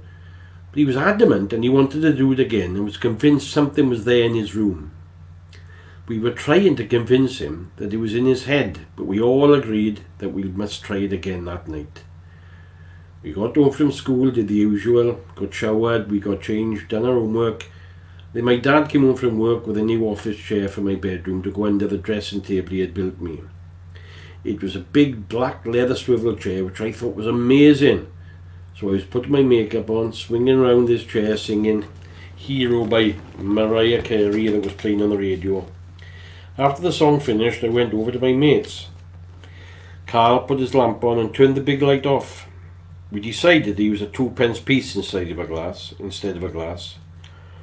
Again, each of us put a finger on it and the coin went ice cold, which made us all a bit uneasy. We started asking questions and again, it just kept spelling out red. But then it changed to Leo and he said he was watching over one of us and spelt out my name. Me, being convinced it was my mates messing about, I asked for proof. The words black chair and hero were spelt out. There was no way they knew about my chair that they had just got that day, and they definitely couldn't hear me singing the Mariah Carey song. Leo wasn't there to hurt me, and I remember feeling calm, almost peaceful. That feeling didn't last long because the 2p started spinning round, going faster, then stopped. We were looking at each other, all agreeing we didn't like it, but didn't take our fingers off the coin. It started moving again and spelled red, and this one wasn't as nice and was out to hurt one of us, spelling out numbers. So we asked if this was a date and it said yes, and the date was in a month's time. So we asked, did you want to be friends with us? The coin went straight to no. We asked it if it wanted to hurt us, and it went to yes. It spelt out my friend Esther's name.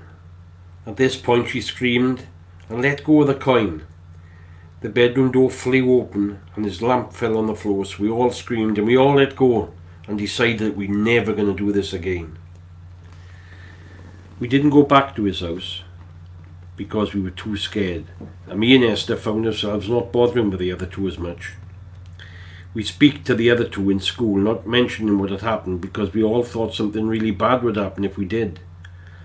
Esther and I continued to take it in turns to call each other in the mornings before school or to walk to the bus stop. It was my turn to call for her. I knocked on the door and walked in, and to my shock, she stood there with a swollen black eye.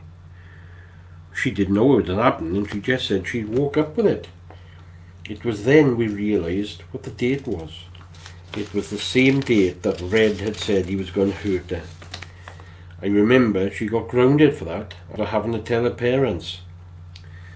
Carl's mum made him burn the paper pastes we used, because for some reason he had kept it all in his drawer.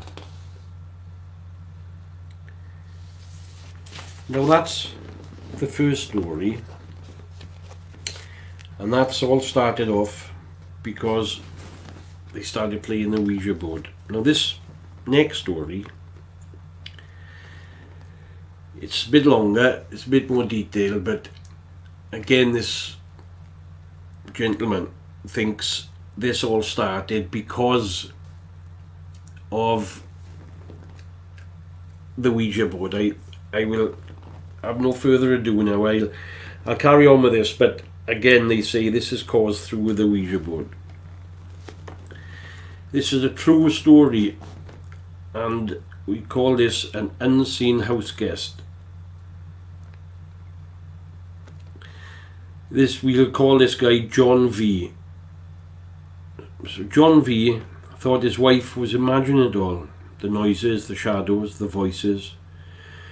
But he soon came to realise there was something unusual, powerful force in his house in Exeter in England, and it might be a threat to his children. He came to believe that it was evil.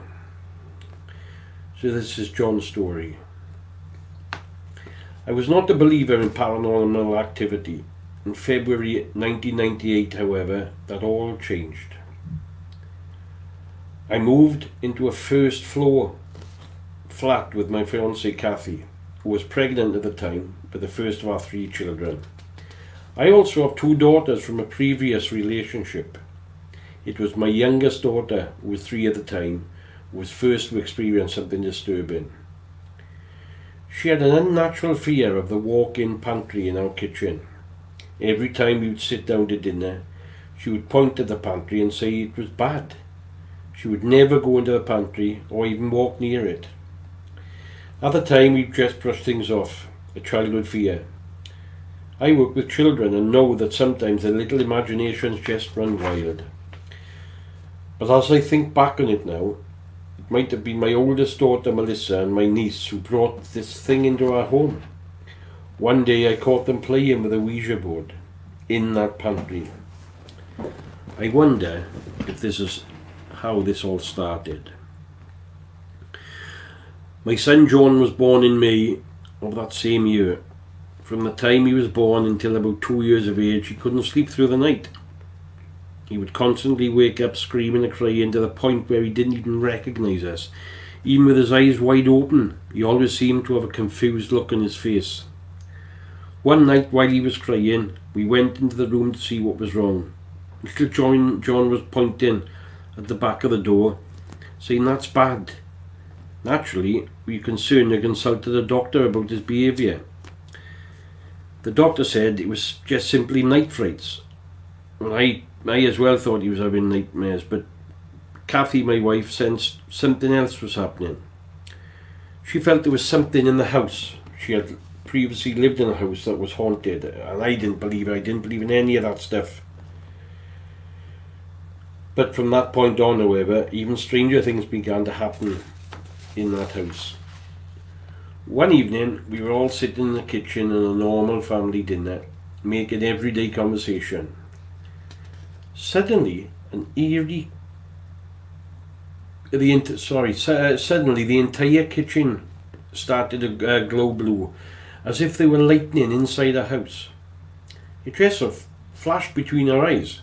We sat there, gobsmacked, just looking at each other, confused expressions, wondering what the heck caused that. You know, on another occasion, I was out at night and Kathy was up all alone and watching TV in the front room. She heard footsteps coming from the kitchen and saw small moving shadows. She thought the kids were up and running in the house, When she got up to put them back to bed, she found them sound asleep in their room. One night she was asleep in bed when suddenly someone pulled a pillow from under her head, waking her up. She looked round, but nobody was in the room. Yet another night she swore she saw a shadow of a small child next to her. When she turned to look again, it vanished. Kathy experienced most of this phenomena. Whatever it was used to throw toys at her legs while she was leaving the kids' room, when nobody was there. The children began to complain they were being picked on while trying to sleep. Doorknobs were turned by unseen hands. There was so much going on. Keys could be heard turning in the locks, and no one would be at the door. The blinds of the windows would rise up and spin out when no one was near the windows. They are just some of the unexplained things that happened over the years in our home. After our second child, David, was born, one night Kathy heard him moaning in his sleep. He was lying in his cot, which was in our room. She had fallen asleep, and I was in front of the TV watching a TV show. Of all things, it was about ghosts. When she was woke up by the baby's moaning, Kathy began to get up and lay back down when she saw what looked like me. Well, I was there standing over the baby, looking like I was getting ready to pick the baby up. But the baby continued to moan. After a few more minutes, she sat up again and saw that shadowy figure was still there. And at that point, she called out my name. "John!" There was no response. She called out twice more. "John! John!" Then, when I didn't answer, Kathy panicked and jumped out of bed. The shadow disappeared just as quickly. She ran out of the room and found me asleep on the couch. She was crying and frightened. Someone was over the baby, doing something to him. I tried to rationalise what she saw. Perhaps she was half asleep and imagined it, or she was dreaming. Then I recalled that while I was watching those ghost stories on TV, I had said to myself that I wish I could see a ghost. After everything we've been through now, I will never utter those words or think those thoughts again.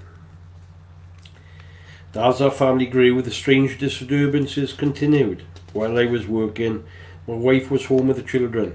She was feeding our youngest child, Jessica, who had just been born. Suddenly, little John, who was now 3, heard a man's voice calling out, "John," in a whisper from out the outside hallway. Kathy distinctly heard it too. John started to open the front door and ran out, thinking it was me. But my wife stopped him because she looked at the time and knew it was too early for me to be home from work. She went to the door and opened it cautiously, and no one was there. Through all those years, Kathy and the children seemed to be the focus for this supernatural energy. I had remained sceptical because I had not experienced anything directly. The turning point for me started one night when Kathy was out late. I was watching TV when I heard the keys turning in the front door lock. I thought it was Kathy and decided to play a trick on her, try to scare her. I turned off the TV and hid by the side of the door so I could jump out and scare her when she walked through it. I stood there alone in the dark, waiting for her to enter, but she never came through the door. I know I heard the keys in the door, and I wondered what was taking her so long. I decided to open the door, but to my surprise, there was nobody there. Instead of scaring her, I only succeeded in scaring myself, so I went to bed. From that point on, I started to become more aware of the odd things happening in the house. One summer night we came home from shopping and the whole house was very warm. I started walking through the house, opening doors and windows. When I walked into the kids' bedrooms, just off the kitchen, to open the window, their entire room was ice cold. There was no way this one room could be so very cold when the rest of the house was so warm, I thought to myself. Unless there was something in there. I'd heard stories about rooms becoming cold when there was a presence in them. I didn't believe it till then. One night the kids woke up crying. I went in the room and lay in bed with them until they fell back asleep. I began to doze off myself. and I was startled fully awake when I heard, clear as day, somebody whisper in my ear, "John." It sent shivers down my spine. On other occasions I could feel the presence. I would watch TV late at night and would go into the dark kitchen for a snack. Suddenly I would get the chills, the kind you get when you feel like somebody is watching you. I would get so shocked and spooked that I would turn back and forget about the snack. My wife had a friend who was what you would probably call a healer or something like that. She practiced spells, not for evil but for good. Maybe a white witch. Unbeknownst to me, Kathy had told her about the things we were going on in her home. This woman cast a spell of protection on every one of us who slept in that house. I didn't become aware of this until I mentioned to Kathy that finally our children were sleeping. They were sleeping through the night and hadn't awakened crying for a few weeks. That's when Kathy told me what she had done. Her friend also suggested it would be in our best interest to get the family out of that house as quickly as possible. What she sensed in our home was evil and mean and would eventually hurt one of us. As those 4 years went by, the last year and a half in which I personally experienced the phenomena transformed me forever and changed how I view the unknown. I now know there are such things as ghosts, demons, or paranormal, whatever you want to call it. As we were moving out of that house, we talked to our upstairs neighbours. Strange things were happening to them too. We haven't had any problems since we got out of that place. So that's the second story. Now again, they think that originated from using the Ouija board, right? To me again, there's much too much detail in here, day after day after day. I think if he had made that up, right, he would have stopped halfway through, thinking, it's a bit much. But when I was reading it, I was thinking, gosh, there's another thing and another thing. When you read it, one or two of them don't seem scary as such, right? But when you add all that together, all that last story together, I think that's, he's quite scary. I wouldn't have liked to lived in that place. So I am now going to read you the last story, the one that I believe I'm sure I've read before, but I can't find the copy of it anywhere. This isn't about the Ouija board. It was just something I think I'd pop on because it was a bit of a happier ending. Okay. When I was about 4 or 5 years old, I had a rather scary thing happen to me. It was summer and about 5:30 or 6 o'clock in the morning, and I was awake laying in my bed. Suddenly, fear came over me like I had never had in my life. Not ever in my 60 years had I ever felt so scared. Horrified would be a better word.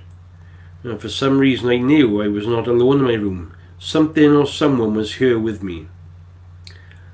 I did not see anyone, but it was there. Being 4 or 5 years old, I just covered up with my blankets because there is something magical about blankets. Monsters can't touch them, so I was told. Poor hair was wrong. I was so scared I remember I was shaking. I knew who or what was in my room now was beside my bed. I wanted to call for my dad or mum, but I was speechless. Then the most unthinkable thing happened. What or who it was beside my bed began to touch me on my head.